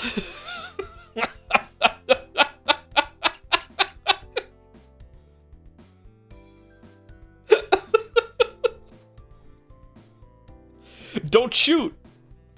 Also pretty good. Dagger in the head. Don't shoot, don't shoot. I did an round of Arc Raiders last night as falling asleep when I got home. I was out for so long after stream yesterday. Holy crap. Oh, it was such a long. It started to snow while we were out too. Took the kids to get birthday cake. And I did 1 round, and I almost shot a guy in a building. And he's like, "Are you friendly?" And I'm like, "Okay, I'll be friendly." I go over. It was like the dude's like first game. He was standing over like this supply cache you have to take to a like a sentinel station. And he's like, "What is this?" And I'm like, "Are you new?" He's like, "Yeah, I just got the game." So I took him over to I guided him to the place where you can put the supply cache in and get a bunch of supplies. And I'm like, you get like a gun from this, and you also get a bunch of ammo and everything like that. Sometimes it's good, sometimes it's not. And he's like, "Oh, cool, thank you." And as he was looting it, I shot him in the head, and I took everything from him, and I walked away. No, I didn't. I let him live. And then as I'm walking away, he says, your name is awesome, by the way." And I'm like, "What?" And I'm like, "I'm Buttman Butt."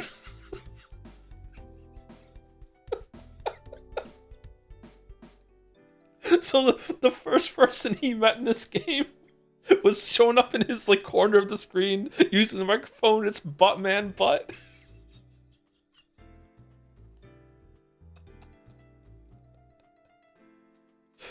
$40, by the way. I think it's a great name, isn't it? Buttman would have been enough, but then we just add the extra butt for like just a little bit of pepper, just a little bit of spice. It's Buttman Butt. Are you enjoying Arc Raiders? I really was, but I'm not enjoying it anymore nearly as much. I was excited about the new map that they were releasing, but then it turns out there's a whole fucking like AQ40 like World of Warcraft classic bullshit event about unlocking it.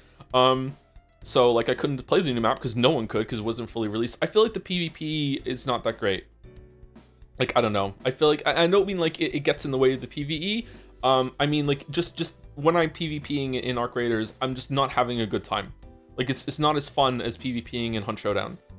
Just the mechanics, like the shooting, is just not that great. So yeah, I don't know. I don't think it's going to be a game that's going to have longevity for me, but hopefully they can tune it up a bit. Happy birthday 39 plus 1 plus happy 39 plus 1 birthday, Joe. Around 2 years ago, your streams and VODs really helped me when I was struggling with motivation to finish my engineering degree project. I kept saying to myself, I can do it and finish my degree faster than Joe finishes his Redacted 3 video. True, and you did it. Because of that, I'm in a much better place right now. Also, this week's stream discussion of Cloud Atlas made me realize at 2 a.m. that True line is real, not Rick and Morty bit. Couldn't sleep all night from laughter. Oh yeah, that is true, and it is. I speak of the true. It is kind of weird, even in the context of Cloud Atlas. But it's meant to be. It's meant to be weird. That is meant to be like an odd like language isn't really the same whatever in the future. But it is funny, and I don't know. I feel like they could have done better than that, but nah.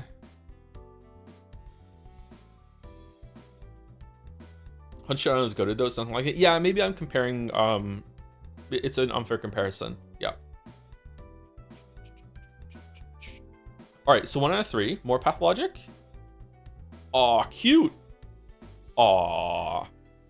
Fia's always with us. A little glimpse of humanity. We're sharing the scran? Aw. The 4-panel soul here. Boom. Boom. Aw, she's hungry. Why are we making her carry everything? What are we doing? I unironically used to have a trench coat like this. Yes, I was that cringe. Aw. Clap, clap. Reputation up.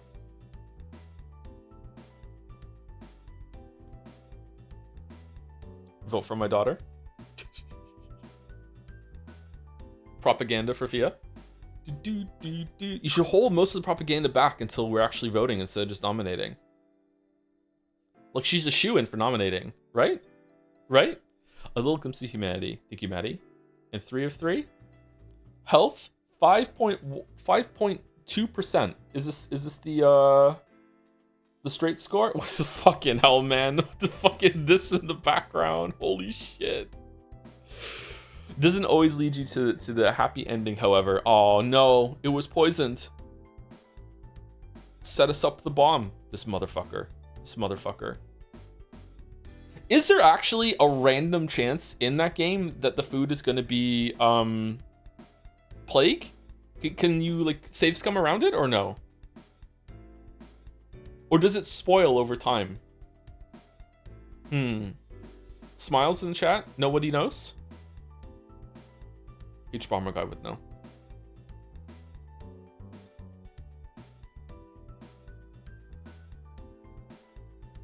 Thank you, Maddie. I hope we continue to enjoy Pathologic, because so far it's actually an interesting time. It's not a fun time, but it's an interesting time. Big Witcher 1 vibes. By Harmva? Ooh, what? Ooin? What? What? Oh, what are those? Holy sh! I mean, like, wow, look at those down there. Those are red. Remember that one time Joe ranted for like an minute about how they put tiny sauce packets that you always throw away but still have to pay for with the box meals everywhere? Probably not, but there she is oohing. Pretty sure that's not how abbreviations work, but as Joe loves oohing on stream, on stream, I thought I'd give the birthday man an excuse to ooh as a treat. I took it. Clueless, sauce box, garbage, red skin.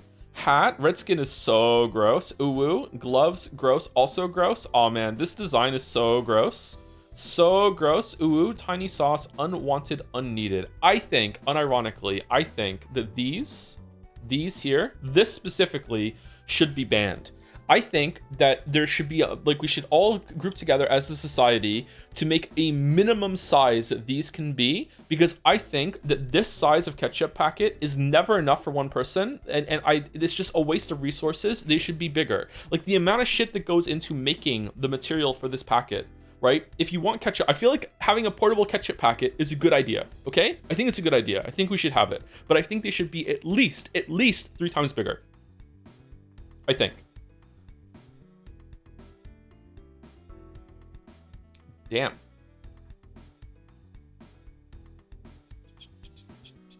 The other day, one of these fell out of a bag and I accidentally stepped on it and had my very own ketchup Angry Birds moment all over the wall.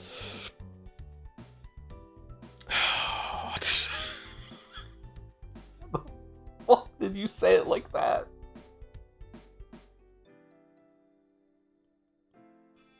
Oh shit!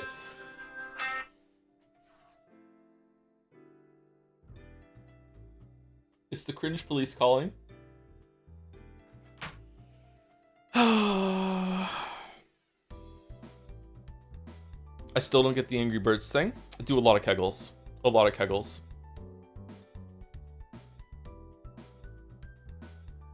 Thank you, Belito Frito. Always want to say Belatro for the 24 months. Happy birthday and happy Chikara. I love how we all collectively remembered Chikara yesterday because one person didn't forget and reopened the floodgates of Chikara. Happy Chikara. Thank you, Schlang Poofa, for the 12 months. How many years have you subbed to Anderson JPH? 1. You're the youngest sub ever. End message. Damn. Thank you, Schlang Poofa. Thank you, Jacob Cowley, 27 for the bits. Wow, happy birthday, Joe, Toms, Joms, Toad, Jamas. Enjoy your lifelong stay on the other side of 40. Jokes aside, really hope your 40s bring some new good to your life. Many blessings. Blessings from Jacob Cowley? Thank you very much. I'll take some blessings. Thank you. Thank you, French fries. Oh, appropriate. A measly 100 bits for your birthday, Joe. Thanks for being such a fun guy to listen to. Oh, you're very welcome. Thank you for the bits. Glad you enjoyed the streams. Are people gonna ship Uwuin and French fry now? Huh. You know what? They are two Chans that are often don't have the Chan in their name.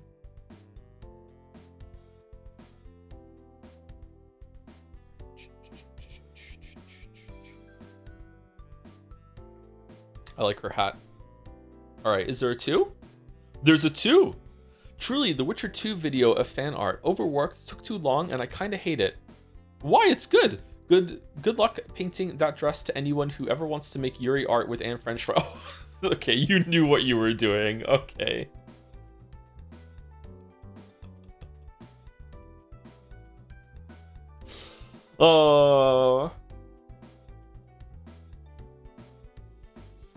Yeah, I don't know anything about art creation, but this looks extremely difficult to get right with the folds and it bunching up. God damn. Look at this. Here too. Yeah, that looks very, very difficult. It's a cool design though. She's so unhappy.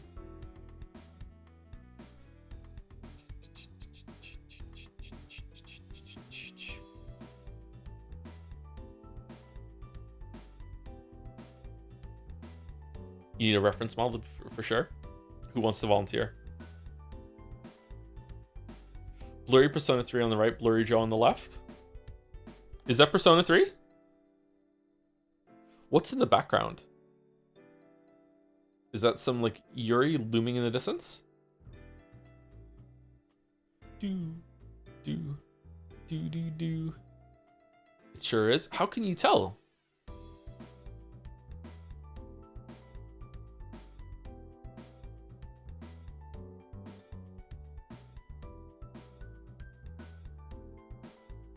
Oh, it's transparent. Okay, but what's here though? Look at this. We're seeing this in the background because that's what we're on. But this isn't here. How can you tell?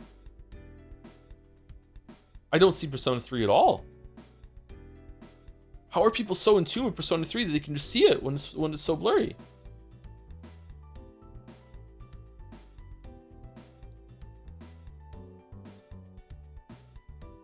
I recognize the box art. Damn. Okay. Thank you, Armva. I really like this Chan. Uwoon Tiny Sauce Chan. By C8, can't believe Joe would do this. What'd I do? Implicit Umineko spoilers for the next 4 images. Implicit. So probably okay, but maybe if you want to be careful. Oh no! Oh no! Oh no! Oh, it's because we stopped Bandle. Mr. Dull's banned Glorp. Oh no. Oh. Well, that sucks. Sorry. I could easily reverse this. It doesn't take that much time, but I won't. The receptionist with huge brow.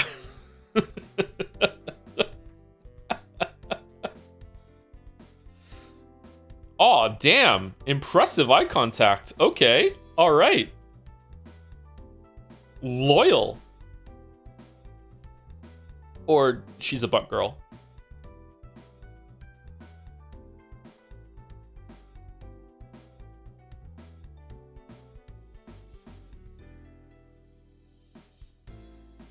Do.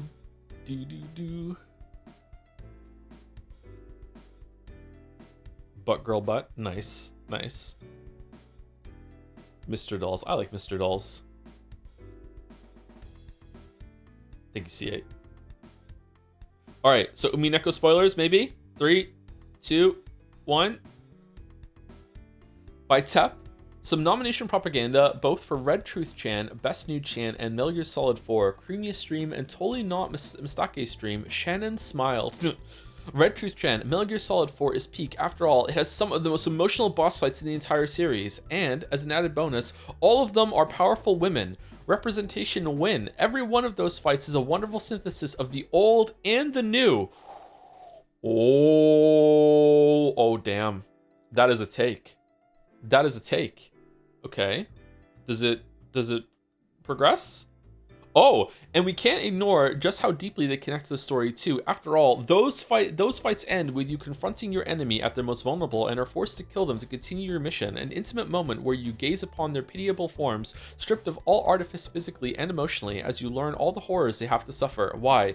It's just absolutely awful. I heard one of them was even forced to eat cement as a child. Kojima is a genius. It's peak. Joseph Anderson says, Drebin was making all that shit up. Damn. But this was set in red. It was set in red. I don't think the blue can cut through that. I think Drebin was actually making all of it up.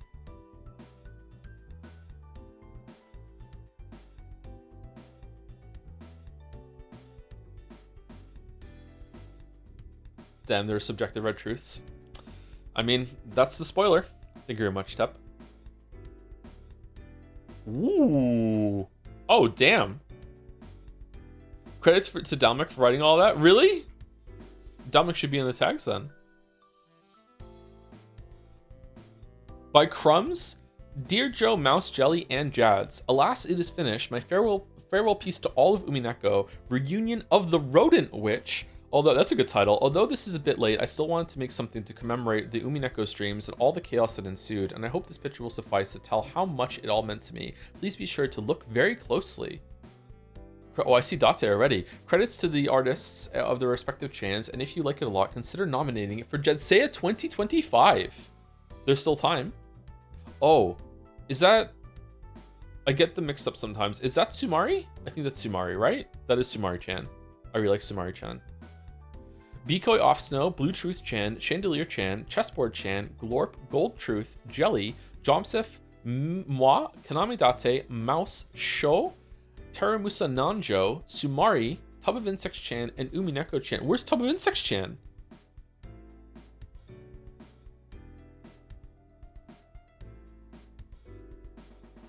Can I zoom in? Oh man.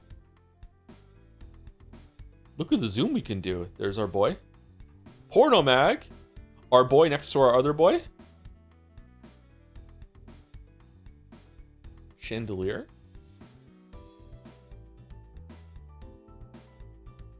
No, that's Sumari, right? That's Chessboard, that's Sumari.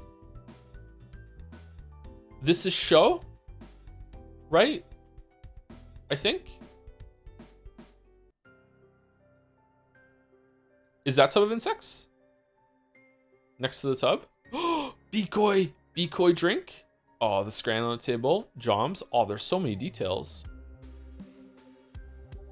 The yarn string in the mice on the wall there. That's really cute. I have a question, Crumbs. Did you draw the whole background and then put the characters on it, or did you like strategically just like, you know, I don't have to fill in the detail of the background and I'll put the character in front of it? Like, is because if you draw the whole entire background and then draw them on, like, my god, like that is a lot of effort for like stuff that gets hidden.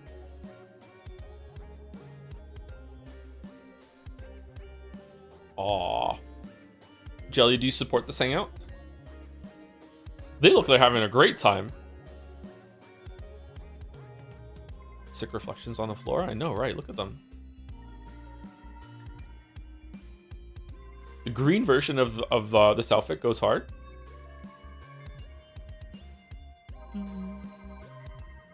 Jelly is a proud unk.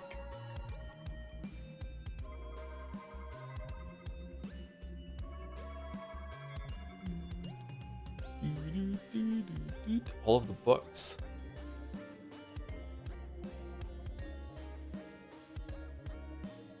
I'm nowhere near old enough to be an unk. Unk is a state of mind. It's not about age.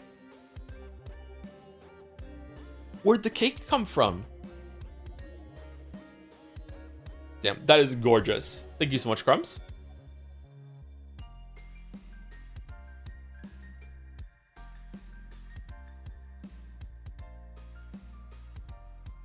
She has a worm scarf. Oh, she does! Yeah, look at the worm scarf. It's hanging down there, too. Oh, that's cool.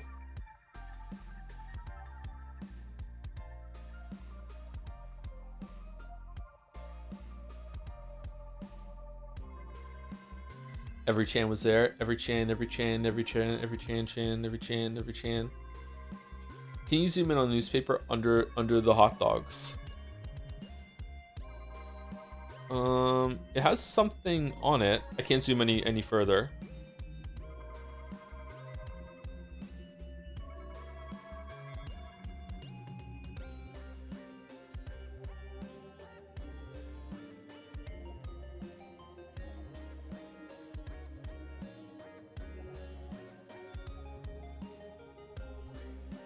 Chat, what is the female equivalent of Ankh? MILF, I think.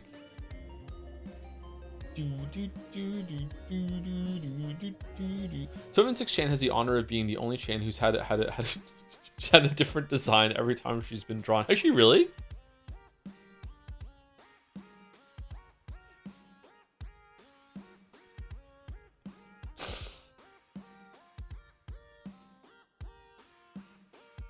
No, that's the equivalent of DILF. I reject your DILF. I don't like it. I don't like it. I don't like this meta. I'm changing the game. As the oldest person here, I have the right to do that.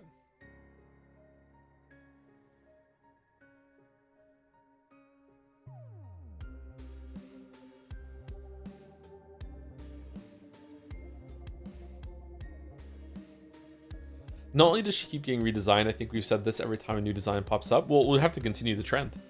Thank you very much, Crumbs. This is gorgeous. I love this so much. Oh! Ryu! Damn, almost missed it. I love the dates there too. I think that's it for the Umineko. Yeah, so if you were tabbed out for some reason, then I think that's it. By Merrick, just finished the first VOD. What a finale. The Virgin Snake versus the Chad Bells.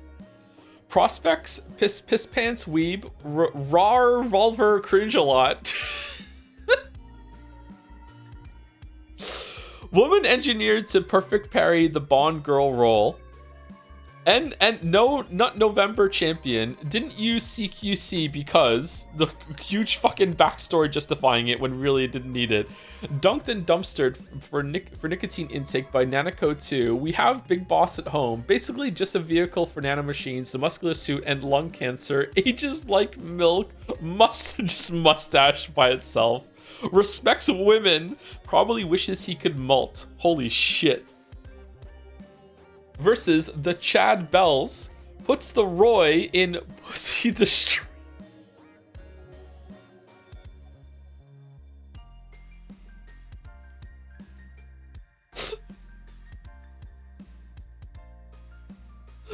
The double ball just so good. No, she could be your daughter. Unhappy. Lucky me. While Raiden studied the blade, I'd study his girl. No mustache, silver foxhound, loves women passionately, ages like wine. While Ryan studied the blade, I studied psychology. Reveal hit chat like smallpox the Inca. Holy fuck. No, I already heard that tutorial on Happy Face, then you'll hear it again. Holy shit.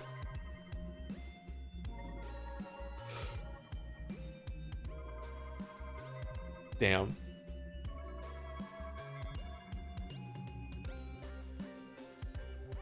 Poor Raiden. Poor Raiden.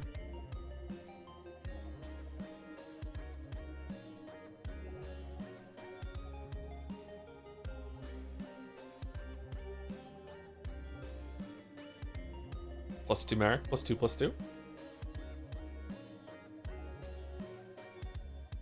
Now you can say you're right wing. What did I do?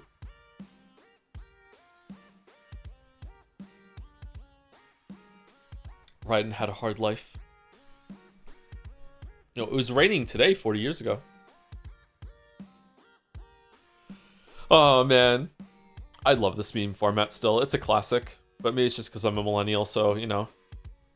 It just lands with me. Thank you very much, Merrick. And last fan art today is...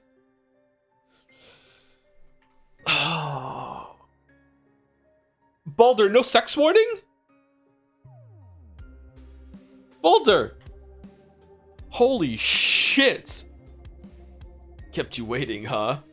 Joseph Anderson video game analysis. The mustache. Actually pulling it off?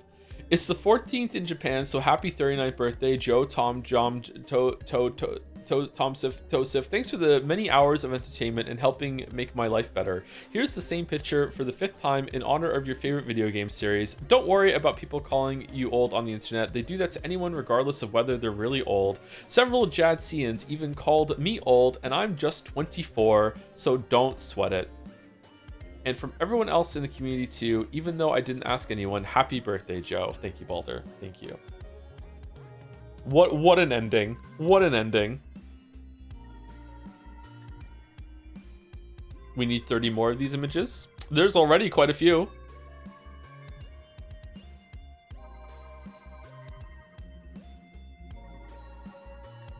God damn. Is there like 2 people with a laser pointer each here making this happen, or is this just aura? Can we make the ass an emote? Like just this here? Just this part?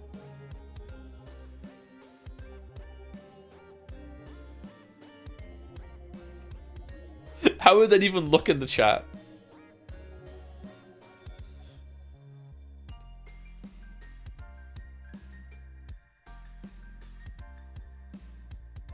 Like ass?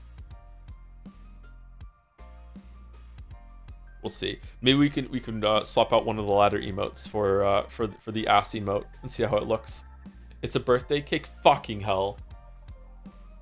Oh, fucking hell. Oh. Oh, god damn it.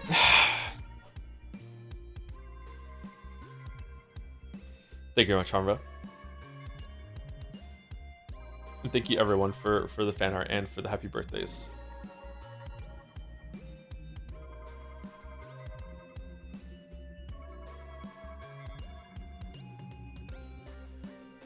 All right, let's do dolls, and then we will take a break, and then we will play No Sleep for Kaname Date for a couple hours. I don't think I can go until 7 today, so we're probably gonna end a little early. And again, sorry that we started late. My sleep has been awful this week. Absolutely awful. All right, game duel.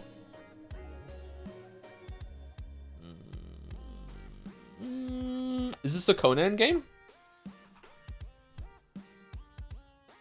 No. Lord of the Rings game? Shadow of Mordor? I think Shadow of Mordor would be more purple. No. Dungeon Siege? Not Shield. Dungeon Siege 1? Oh, it is Dungeon Siege. It's Dungeon Siege 2. Nice. I didn't play this game. I played the first one. I didn't play the second one. What?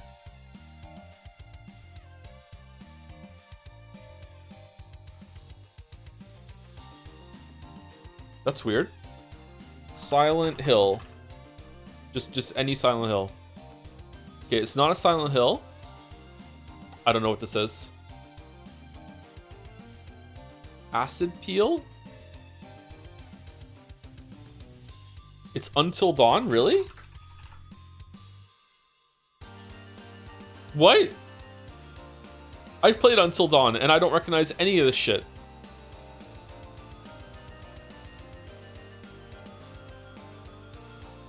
Was this just promotion?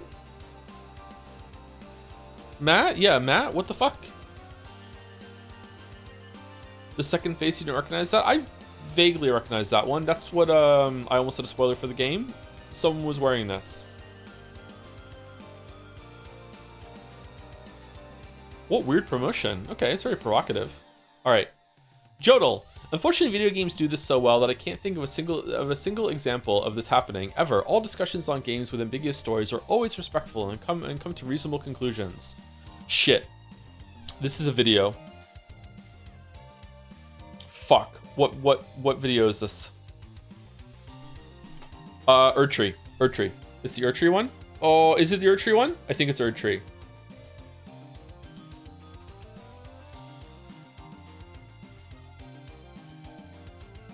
It's either Erdtree or it's Witcher 3 Part 1. It's one of those two. It's a recent one. It's one of the most recent two. Let's do Shadow of the Erdtree. No, it's Witcher 3. No? It's before that?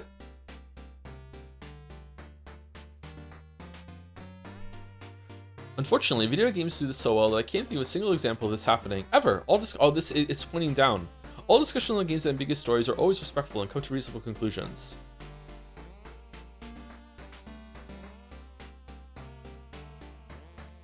T-Rex Runner. Yeah, okay. I say something like this in the Witcher 3 video, don't I? Or maybe it's in a part that wasn't released yet.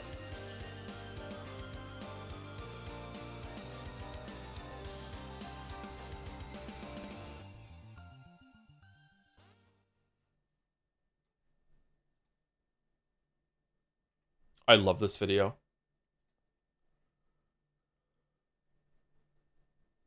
I love this video so much.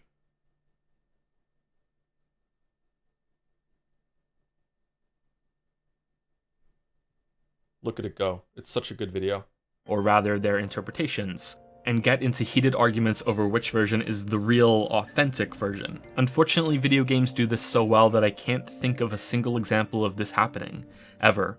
All discussions on games with ambiguous stories are always respectful and come to reasonable conclusions. Fuck you. Developers truly...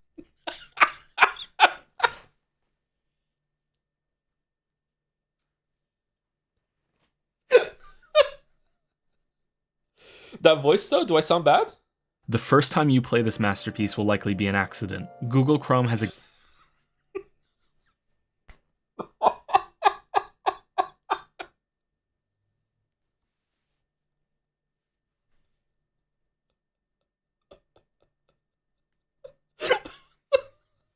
Does anyone else know there's a game based on the Overwatch porn characters?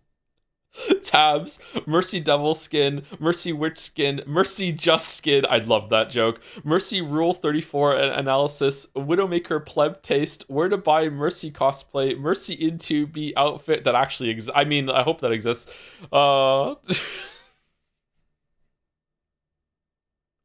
Let's watch the intro to this. The first time you play this masterpiece will likely be an accident. Google Chrome has a game hidden in its offline screen. If you're ever trying to load a page and your internet cuts out, you can press up on your keyboard to start this game. It's a cute, infinite runner starring a T-Rex on a mysterious mission.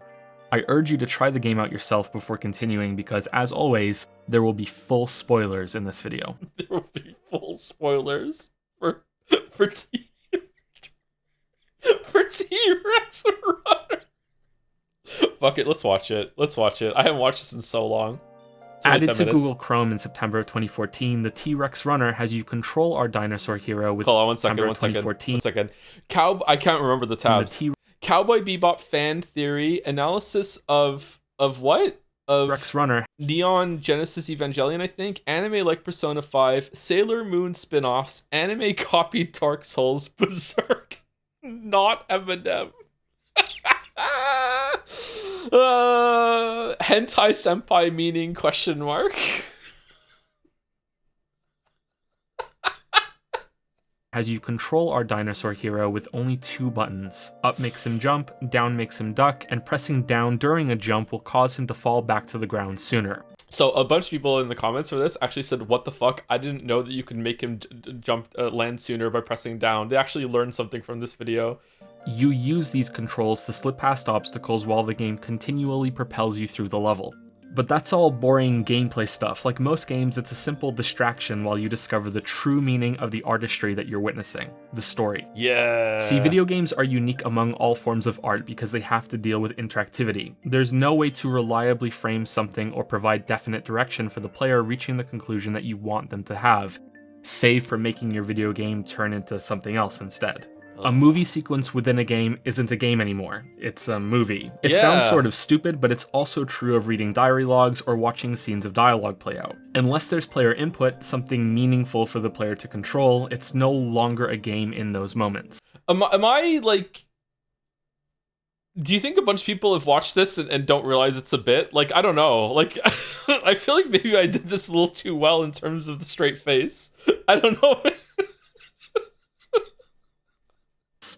Instead of putting in a lot of work creating non-linear narratives with player choices leading to different outcomes, relentless tough decisions, and gameplay actions carrying narrative weight, most developers have opted to do something far more interesting. They deliver a story in pieces, like a beautiful stained glass window that has been smashed with a hammer, and allow you to discover them and put it back together yourself. This is like a jigsaw puzzle you're trying to solve without having the picture on the box to guide you.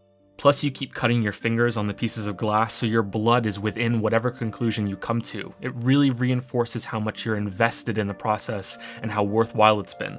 The problem arises when that stained glass window was secretly blank to begin with, and there is no original picture you're putting back together at all. The only image you ultimately see is whatever your blood and imagination makes. A good sign of this would be a lot of bickering and disagreement over important details when people compare their pictures, or rather their interpretations, you see and the get cut into there? heated arguments. Damn! When was this? 2018? And I was over important details when people compare pulling their the thing, pictures, and then when it snaps, or rather their nice, interpretations, and get into heated arguments over which version is the real, authentic version. Unfortunately, video games do this so well that I can't think of a single example of this happening, ever. All discussions on games with ambiguous stories are always respectful and come to reasonable conclusions. Fuck you. Developers truly are pushing this mode of storytelling to new refreshing heights with every game that has you piece together details with nebulous dialogue and vague item descriptions. What makes the T-Rex Runner special is that it has totally... Ocarina of Time overrated, The Last of Us flaws, Mario 64 more like 64, Monster Hunter World sucks, Half-Life 2 is a bad game, GTA more like GTK.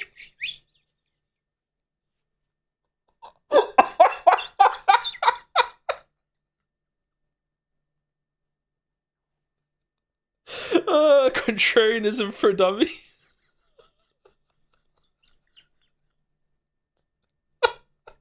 broken free of those shackles, so much so that no other game has yet to achieve the same success with so little information given to you. After all, the less that's said to you, the more you get to fill in yourself, which is what high art is all about. There are levels to the T-Rex Runner, and I don't mean that in the insignificant, childish term of video game levels. I mean levels of meaning, levels of comprehension. Both for what each individual person will be able to grasp and to cater to the different literary intelligence levels of the audience. Yeah, very low in my case. Laughing at your own jokes is, in my defense, I don't remember making these jokes. So like they're new jokes to me. Like I don't like It's a game for everyone. It's a game for no one. Juxtaposition. If the author of a book takes the time to mention what the color of the curtains are in a scene, then they had a crucial reason for doing so, and by God are we going to find out what that was. In liberal arts classes, Chekhov's gun is a real thing that every professor keeps in their desk to bash you over the head if you ignore this core idea. Hours must be spent figuring out why a semicolon was used instead of a period. Without this rule, all of literary criticism would collapse into itself, creating the second greatest tragedy to ever befall mankind. The first greatest would be there'd be no one left to analyze the books written about it. Yeah. The heart of all literary analysis lies in questions. T-Rex Runner immediately captivates any that begin to play with one so simple yet so compelling that it becomes an inescapable vortex of further questions, deeper questions, until you're spat out with revelation after shuddering revelation. Ooh. It all begins with this. Why is the T-Rex Runner running? I just got chills. Is he running to something or away from something? The answer you may jump to is that this is some sort of humorous recreation of the extinction of... Man, I put so much effort into matching the fucking things in the background. This is from the game Evo, Search for Eden, the Super Nintendo game. That's actually pretty good. It's aged, like, it's not like the most fun game now, but like this was a really cool game. event that the dinosaurs went through. Our T-Rex is running from the spreading destruction caused by an asteroid that hypothetically collided with the Earth somewhere nearby. However, if you progress past the first few cactus jumps, you'll begin seeing pterodactyls flying toward you. Since they can fly, they would obviously be able to see farther than our hero A mask, in case you miss it. T-Rex, and wouldn't willingly fly toward anything as dangerous as a shockwave spreading out from an asteroid impact site.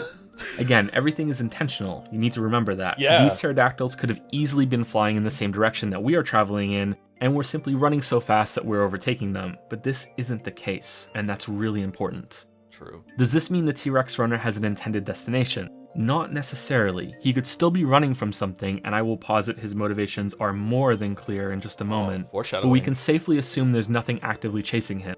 Nothing physically present in the world, at least. The next clues come from repeated exposure to the game. Failure and restarting is a core part of the narrative experience in T-Rex Runner. While far more shallow games would use this as an indicator that you need to improve your technical mastery of boorish gameplay, here we see it used in a far more compelling and worthwhile way to further the narrative. Satire often has an actual point underneath it. I wonder what it is of this video. These questions come as if they're a loose string that you notice, causing the whole shroud to unravel after one. This is the only time I have ever played this game, and I was like, how could I match it with what I'm saying right now? Oh, there's that game where you're a yarn person. Okay, let's just get that and play this for fucking 5 minutes. Errant tug. Why would a T-Rex be defeated by something as small and trivial as a plant? That's true. Barbed or Why? no, a T-Rex would be capable of plowing right through these cacti. Same goes for the pterodactyls, which should present themselves as a meal on wings rather than an adversary for our hero. Remember, everything was decided on purpose. Our T-Rex could have easily been a far less fearsome dinosaur. But one of the most famous predators in history was chosen to be our avatar and our key to unlocking one of the greatest stories in video games for a deliberate reason. The final puzzle piece is on the T-Rex himself. Something you have no doubt noticed is missing. Teeth. This T-Rex has no sign of the dinosaur's most prominent features. No predatory grin, just a vacant mouth standing out so clearly for you to notice it. Here's what's really happening here. Our T-Rex is not really missing any teeth. Our T-Rex is a vegetarian and ashamed of it. He views it as a defect. Every plant he collides with results in failure because he is ashamed that he wants to eat plants instead of meat, and every pterodactyl he bumps into comes with a wave of nausea and shame for something he should crave but instead disgusts him. Now consider the setting, chosen so carefully by both the T-Rex Runner dev team and the character himself. Why a near desert Automata? where he should encounter the least desert. amount of Okay, temptation alright. to consume plant matter. Nice. Far from the scorn of other T-Rexes, which I propose is what he truly believes he's running from. His home. This is a tragic story of exile, guilt, and self-inflicted punishment. This T-Rex runner really is infinite as he attempts to run himself to death, to escape his hellish existence. Every time you fail means a flashback to the failure of his nature, or another irresistible meal and a new start to run off all of his energy to the point of deathly exhaustion. It's further supported by the day and night cycle that eventually begins partway through your run. It's not just a cycle for the sake of atmosphere, or else why would the background change each night to mark the passage of time? Every day spent running is closer to the sweet release the T-Rex craves. Of course, most of you watching are probably chortling to yourselves thinking that this is all obvious. Yeah. And yes, you're correct. It's plain as day and the first of many layers I mentioned earlier. This is the surface level interpretation of T-Rex Runner. It's the most grounded in objective, intentional details that anyone can latch onto. I'll say what we're all thinking, this is the layer included for children. Although some of the brighter ones may reach past it, we must have faith in the analytical skills of the next generation that will never surpass us, but inevitably inherit our stations. I don't remember any of this. Fucking millennials. The next layer of understanding and meaning arrives when you acknowledge that the scene playing out in T-Rex Runner is impossible. While scholars among you no doubt immediately noticed that the T-Rex and pterodactyl did not coexist at any point in history, Oh yeah, the it's T-Rex true. is from the Cretaceous period while the pterodactyl is, of course, from the late Jurassic, there is another clue for those who have less interest in the most noble political pursuit of dinosaur study. Political? While some form of cacti might have existed during the Cretaceous period, it is laughably unlikely to be in a form so recognizable to us. The whole scenario is an impossible, glorious, fantastical play. T-Rex Runner enjoys a dreamscape of a setting, likely the last dying moments of our hero dinosaur as he contemplates all the prey he shamefully Land Before avoided in Time. life, and all of the humiliating plants he chose to gorge himself on instead. The score on the screen takes on a new meaning with this new revelation. It's a karmic counter, divine judgment. The T-Rex is bolstering his own estimation of his life as he continues to avoid succumbing to temptation and stuffing his mouth with plants. Perhaps at some point, this dream becomes closer to reality in the form of an unending purgatory, for there are no lives, no limited continues. Restarts are instant as the T-Rex runner inflicts torture upon himself for all eternity in an infinite run. For the final layer of meaning, we must recall the hallowed words of Marshall McLuhan. The medium is the message. So and true. I propose there has never been a more harmonious match to that aphorism than T-Rex Runner. Naturally, I do not mean something as shoddy as the medium of video games. I mean Google's browser Chrome and the predicament that all who play this game will find themselves in. The internet is arguably the most important invention so far in mankind's troubled reign on this planet. And what is more fitting than a return to a dark age before we were born when access to that technology is ripped away from us? The T-Rex, the undisputed king of its era just as we are in our time, running aimlessly, uselessly, just as we flounder with indecisiveness when our addicting, nourishing technology is withheld. How pathetically enthralled we are with this childish distraction when what we really want is taken away from us, with no set promise of when it may return. In a few seconds, minutes, hours, keep jumping, keep running, keep waiting for something to happen, just like the T-Rex, thinking that the next jump will be different. Oh no. As always, you must be urged to look deeper. The T-Rex is, of course, not really an animal of legend, but a representation of ourselves. Yeah. He is the most cherished and foolish ancestor all rolled into one. He represents change, a vegetarian predator. Is this an evolutionary mutation gone awry, or a representation of how every bit of technological progress, from the first seeds we planted to the smartphones we all enjoy today, being the result of brilliant outliers like the T-Rex runner, stumbling ever forward no matter if they progress or not, our unsung, mutated martyrs throughout history? Whoa. And how, when all of that is suddenly ripped away when the internet goes out, that we're left scrambling with no goals. That our society would tumble all the way back if it wasn't just your internet that was out, but everyone's internet, and the collapse of society that would follow. That we would be banished back into the depths of Plato's cave, sometimes reaching some scrap of enlightenment when the sun rises, but then plunge back into darkness when the night cycle comes again as the T-Rex runner runs on and on. Or perhaps it's a return to the addiction of the internet that has us all back, prisoners of the cave, kept sustained and content but never truly happy. That is what the T-Rex runner truly symbolizes. That torturous pursuit of truth, knowledge, and real agonizing happiness that may never come. That accepting your true purpose while facing that which was expected for you can sometimes be done at once. And that the greatest revelation of all may always remain out of your reach, but that you must continue to push forward to grasp it, never stopping, over whatever obstacles may come at you. Facing truth, no matter how repulsive, rejecting your nature while embracing your instincts, and the horrifying reality that you cannot accept.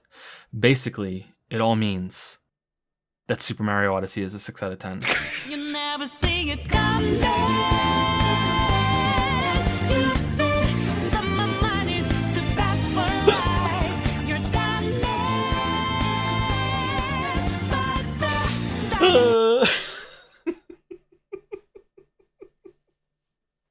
+2 out of 10. Nice one. Nice one. It goes on a little too long at the end. Like this part to here is a little bit too long, but it's all building up for that at the end with the punchline. Yeah. Yeah. That was funny. I don't remember writing that at all. There's a lot of lines there like that I'm hearing like for the first time. Yeah. It was funny. So this was on April 1st, 7 years ago, I think. Yeah, April 1st, 2018. Yeah. Or are you losing memories of 40? Huh? There's a lot of videos that I don't remember. What does that matter? I know. Why does it matter? Yeah. Why does it matter? Is this the funniest video that I did, or is the Cuphead modest tutorial one funnier? Those are the only two videos I've ever done that are like meant to be like comedy. How difficult was it to record the audio for this without laughing at every line? It was very difficult. Very difficult. Yeah. There are parts when the scripts get really, really, really long. Sometimes I will forget a joke. So as I'm recording it, I will get to a joke and I'll read it out loud and I'll just burst out laughing and I have to do multiple takes. Sometimes the laugh that I keep in the video recording is actually me realizing that the joke was there and I forgot about it. The Elden Ring DLC opening might be funnier. I'm not sure. Should we do the Cuphead video?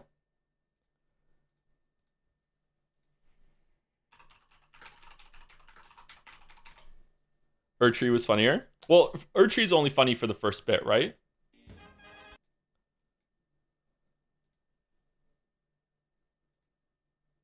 Oh, everything else isn't meant to be funny? You have that bad takes? Okay, alright. Cuphead is finally here, and it is a doozy.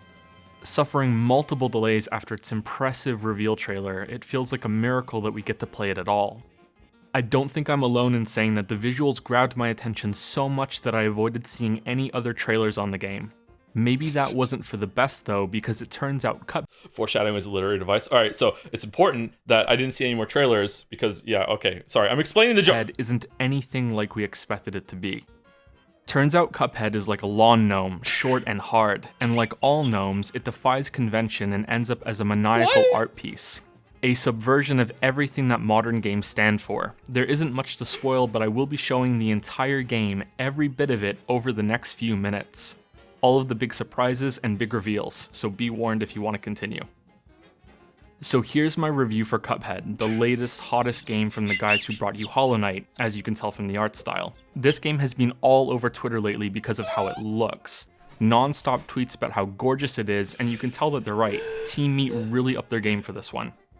But who cares about how good it looks when how it plays is what matters the most? A review wouldn't be worth anything if most of it was spent talking on things that weren't gameplay. While I am pleased and relieved to report that Cuphead has some of the tightest, most responsive controls I've ever come across. On the main menu we hit start and already we're off to a great beginning because the game reacts right away. This type of quick response is so important, and this continues once we're into the game. I hit jump and I jump. Yeah. Just great, really tight controls, unlike some other game that might not work that way. Just imagine a game where you hit jump and then your guy doesn't jump. If I ever played a game that worked like that, it would be totally ruined. I've watched people play So in case it's not clear, that's criticizing some reviewers that are like, this game has really tight controls. When you hit the button, something happens. Okay, whatever, dude. Like, what games aren't like that? Like, it's pretty rare. You aren't playing some fucking slop nowadays. Like, holy, sorry. Anyway. Mario before, and it works the same way in those games. And what could be better company than Mario for a Metroidvania platformer like Cuphead? Things get different after this though. Whereas I know Mario has at least 2 levels because I've heard that spooky underground music, Cuphead is a lot more focused. Let me walk you through it. Anyone who only does video game reviews like me has, like I said, watched someone else play Mario at some point. So when I moved right, I knew I could jump. That's obvious. But then Cuphead does something really interesting. Instead of holding your hand, it puts a brick wall of difficulty in your way. It took me about 8 hours to beat Cuphead. That might be a little longer than most people, but I'd guess I'm close to the average. An hour of that time was spent right here at the start, and looking back, I think it was a really brave decision on the part of Team Meat to hit players with their difficulty right off the bat.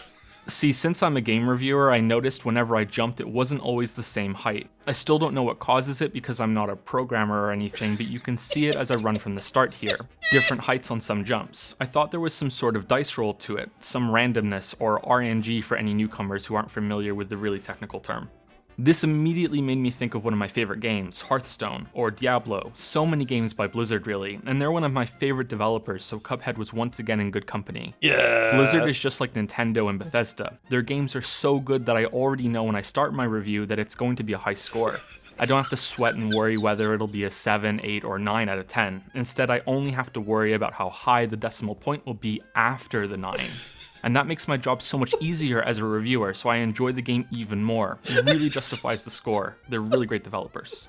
So I'm jumping and jumping thinking it's only a matter of time before I get a high dice roll and make it to the top of the cylinder thing, because why else would I have spent so much time jumping against it over and over?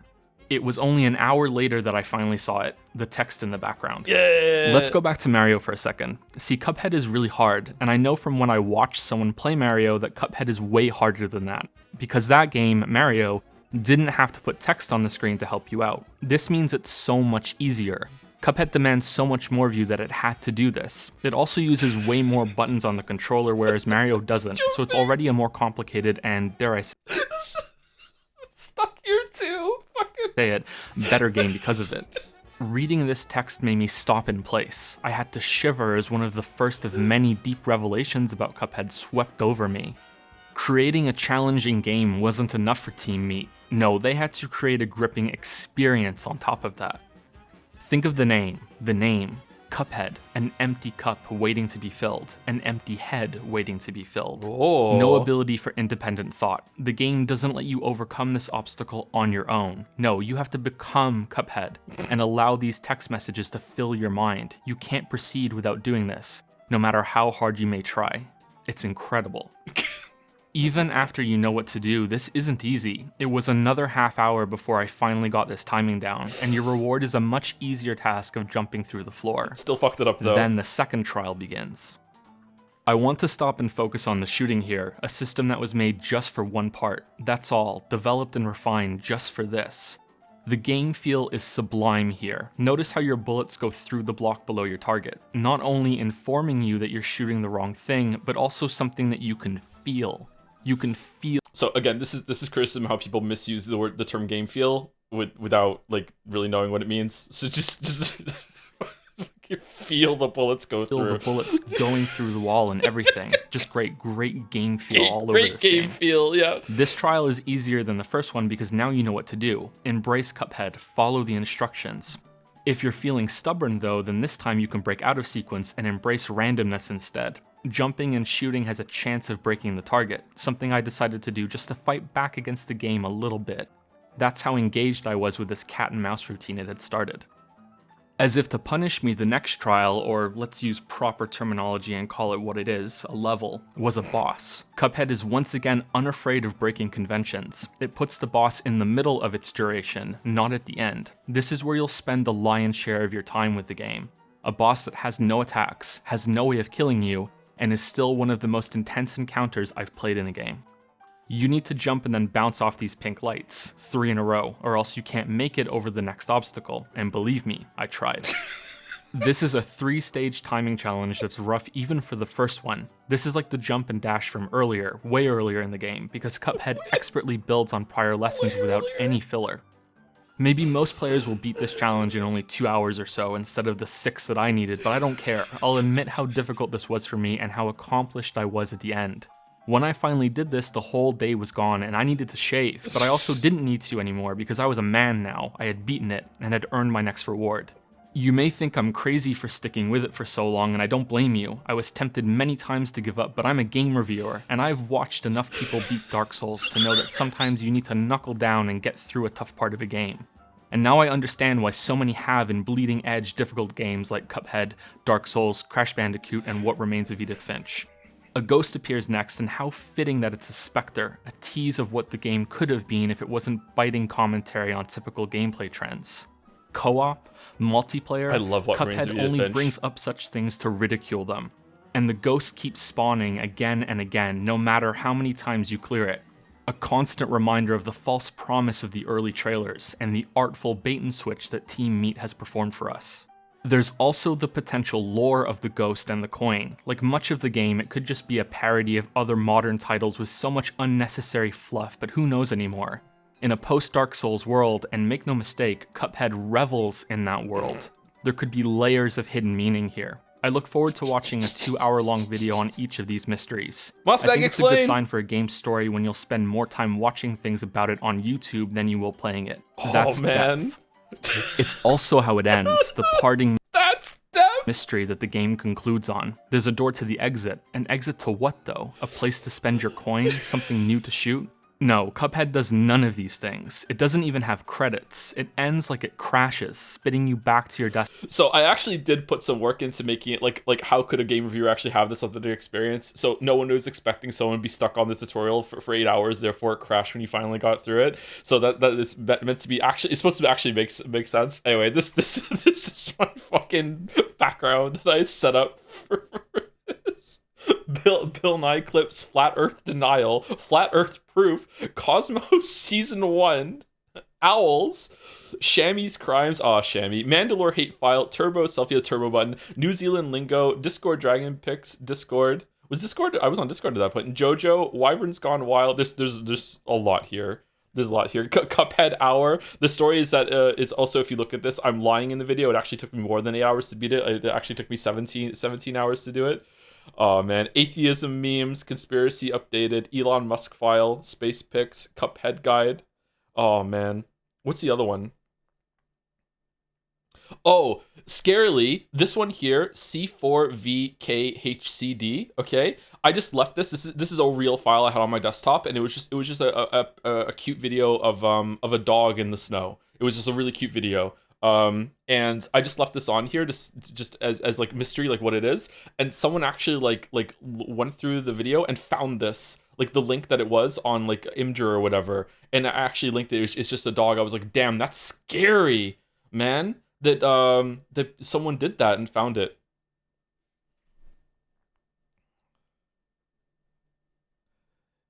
Neil deGrasse Tyson, man. Can we see the cute dog? I don't have it on this computer anymore, sorry.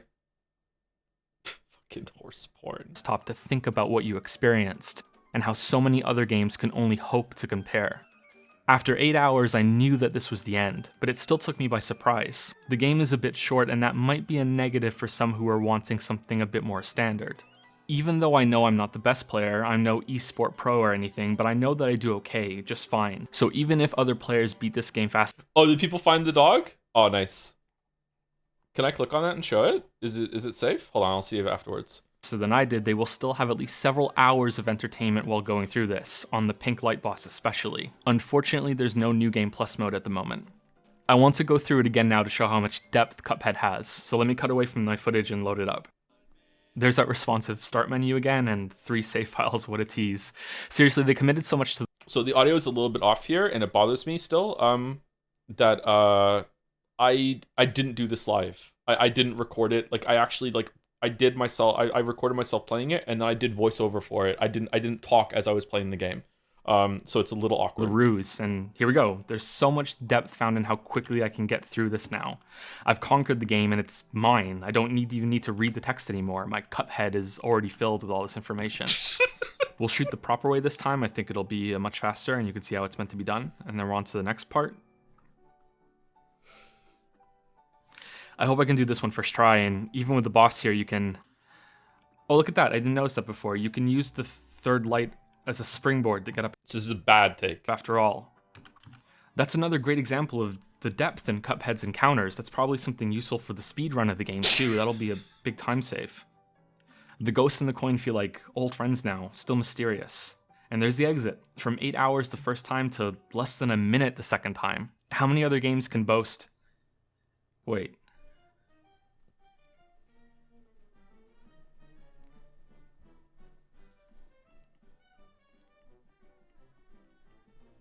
Fuck.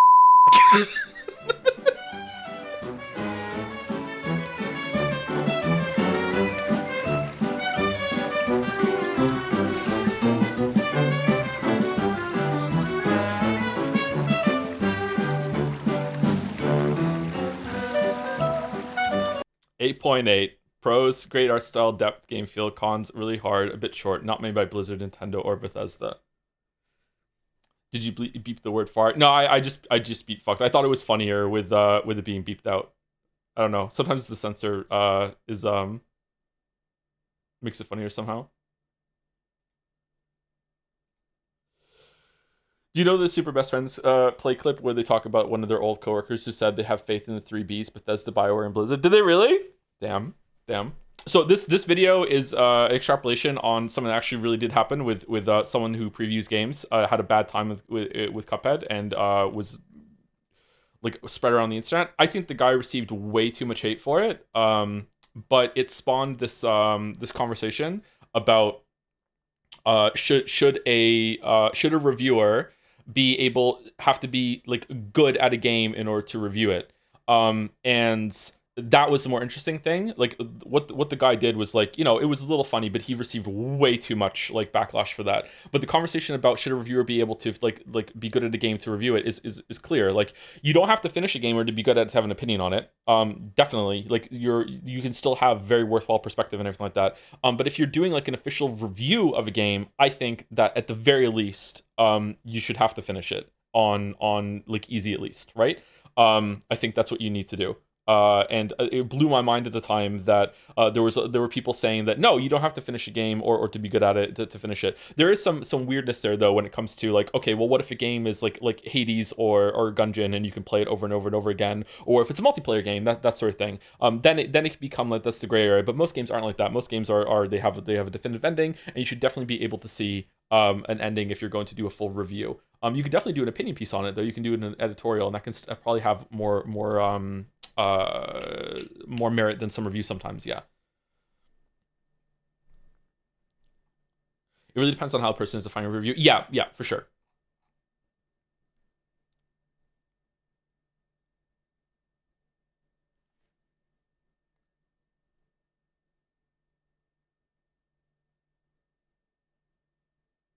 If the game is shit for 10 hours, you need to play more. I would say if you are a paid reviewer or a professional reviewer, yes. This is something that what was that famous movie critic? He's dead now. Is it Ebert? Is it Roger Ebert? Am I getting the names mixed up? He used to have like a show with someone else, and maybe sometimes I conflate their names. Roger Ebert once said that he was in a movie so bad that he walked out in the middle of it, and he really regretted that. He said, "From now on, I will finish a movie before I do a review on it." I just think that to be fair, to appraise something, you should see it to the end. There are some exceptions though, but most games don't really qualify for those. Yeah, it was with Siskel. Oh, Ebert and Siskel. Yeah, okay. Movies are way shorter than games. So yeah, it seems weird that like a movie reviewer would get up and just walk away when there's such a short passive experience compared to games. But yeah, I don't think it's fair to review something without finishing it. Like Steins Gate. Yeah, I've never done a review on Steins Gate, but I have an opinion on it. You can definitely have an opinion, 100%. Like no one's saying you can't talk about something, but to have like a formal review, you should finish it.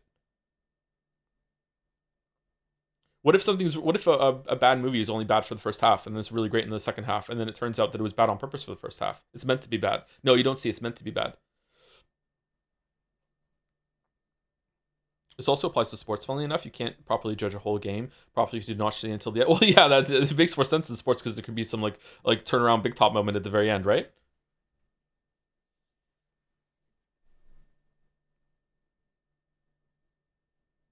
How deep do you need to get into blueprints where you can review it? That would be one of the exceptions. I don't know. I don't know where that would be. Probably, definitely, one of the endings.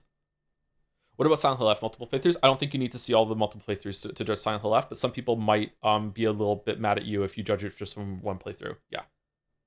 Is that why you finished Darkest Dungeon? Yes, that is why I finished Darkest Dungeon, and also why I finished No Man's Sky. I feel very strongly about this. Yeah. Again, like trying to be very specific with my words. Almost everything, almost every game. There are some exceptions. Almost every game. If you were going to do a review on it, or critique really, but critique probably would have some gray area there. Because a critique is not always going to be like a formal review of if it's worth money or whatever. You should finish it. Yeah.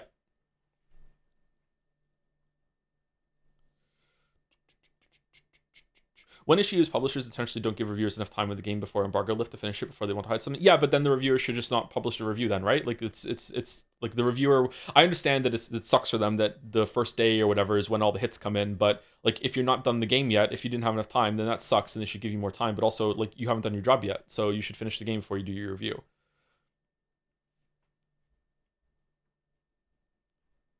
People were certainly unhappy about that one reviewer that only did the first ending in the Autonoma. Yeah, I don't know about that. I feel like, oh man, I feel like that's on the game. I feel like the game really presents that as an ending. So like I don't know. Like I definitely I remember when I played it on stream, and I don't know, I was uncomfortable on stream, so I don't know, but it did feel like a proper ending to me. Like I wouldn't blame someone from just walking away from that and being like I'm done. Like yeah, I don't know. Like I feel like getting mad at that person is not a good take. Yeah.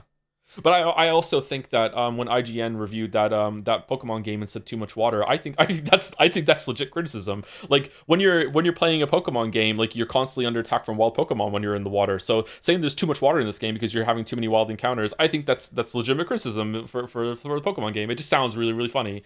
Like yeah, I think there can be too much water. Yeah, but it got memed because it sounds funny. Yeah.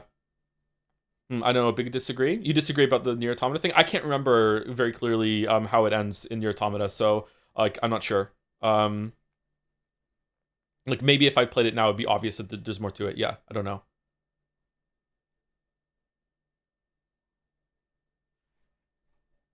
How much of a replayable game like Hearthstone would you have to play to judge it to it fair to review? I'm not sure. Multiplayer games are very difficult to do. I feel like most people are going to understand, or the review could have like a disclaimer or something, being like obviously we can't become like a professional player of this game. We played it for X amount of hours, and just disclose how much you played it for, and you're just like reviewing it. But also like you have to just be like, hey, like the meta can change. Like we don't know how this is gonna play. Like a lot of the content in this game is other people, that sort of thing. I think most people understand that when it comes to a multiplayer game, that there are going to be concessions that the reviewer has to make, and you have to go in like with an open mind. Like yeah, or not open mind, just with that understanding. Yeah.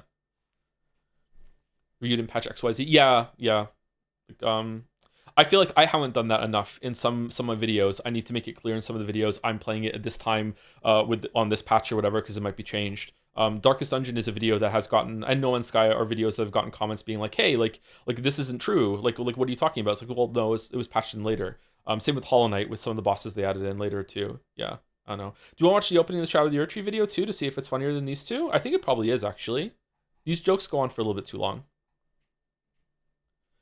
Near A currently ends with a disclaimer about having done the first route, but apparently that was patched in. Oh, does it? Okay. Did I play it when it was patched in or no?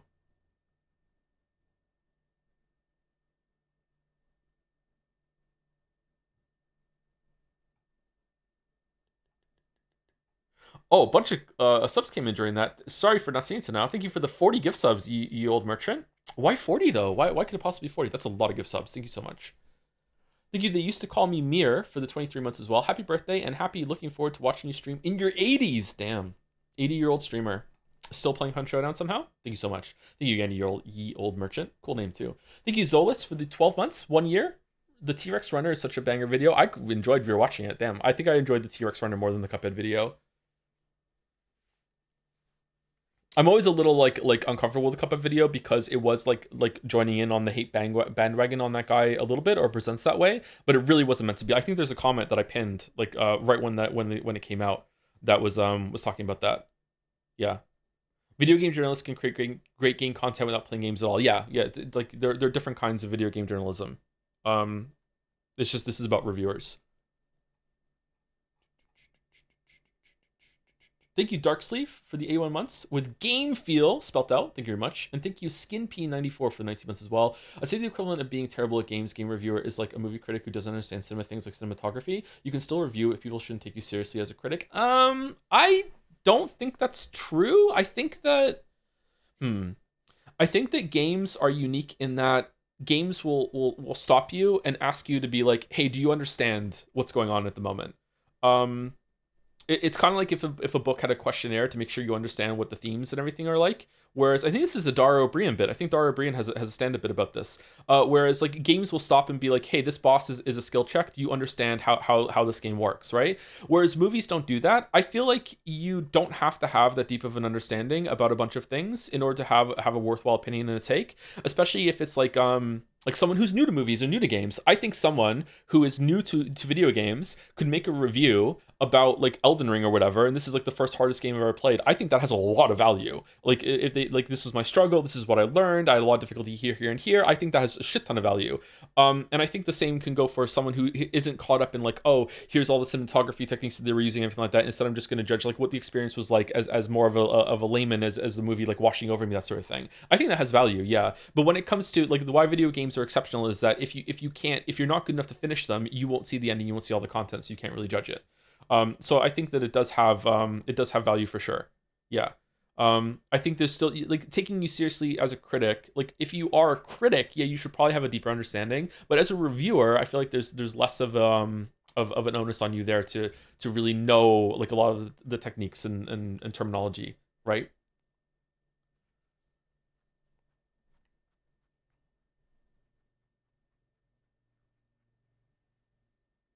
Yeah, okay. I don't think we need to react to any more videos. I don't think we need to do a Shadow Your Tree video. We already did a watch along of that one too. But yeah.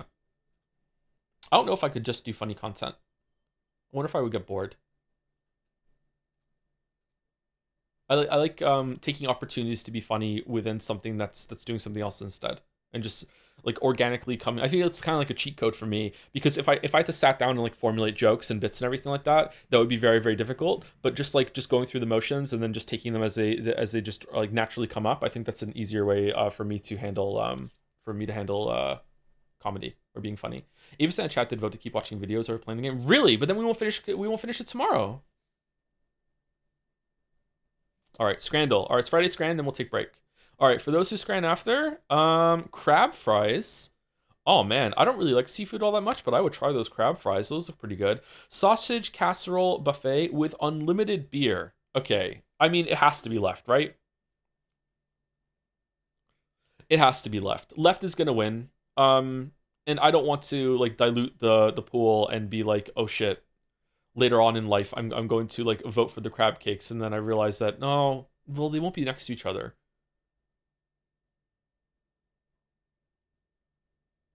Yeah, let's go with the beer. Okay, Friday Scran, here we go. Oh fuck. Okay, chicken panini, cheese panini's cousin for Aberdeen fans.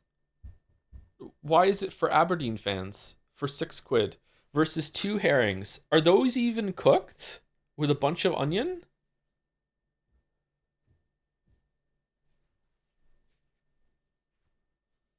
Huh.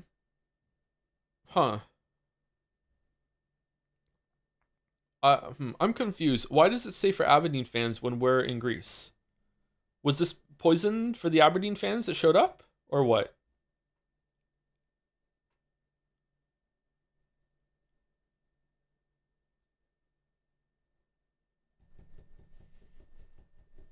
Okay, I personally would eat left. However, I feel like right might have some appeal to people that like this sort of thing, and like, oh, actually, the more I look at it, the more it looks kind of gross, even for fish. This looks like it's melting. Like walruses. Hypothetical walrus, would you eat right? Have you tried ceviche? I have not, no. With loose raw onions? Kind of gross, right? It's a huge delicacy in the Netherlands. Is it?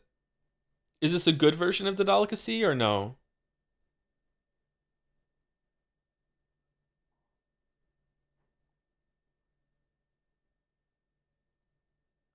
Yeah? Okay. Wow. Okay. Damn. Thank you, chat. You got me through this. Ice cream sandwich versus Zenyo's Chenier. Okay. Probably definitely not the worst of the onion bread that I've seen.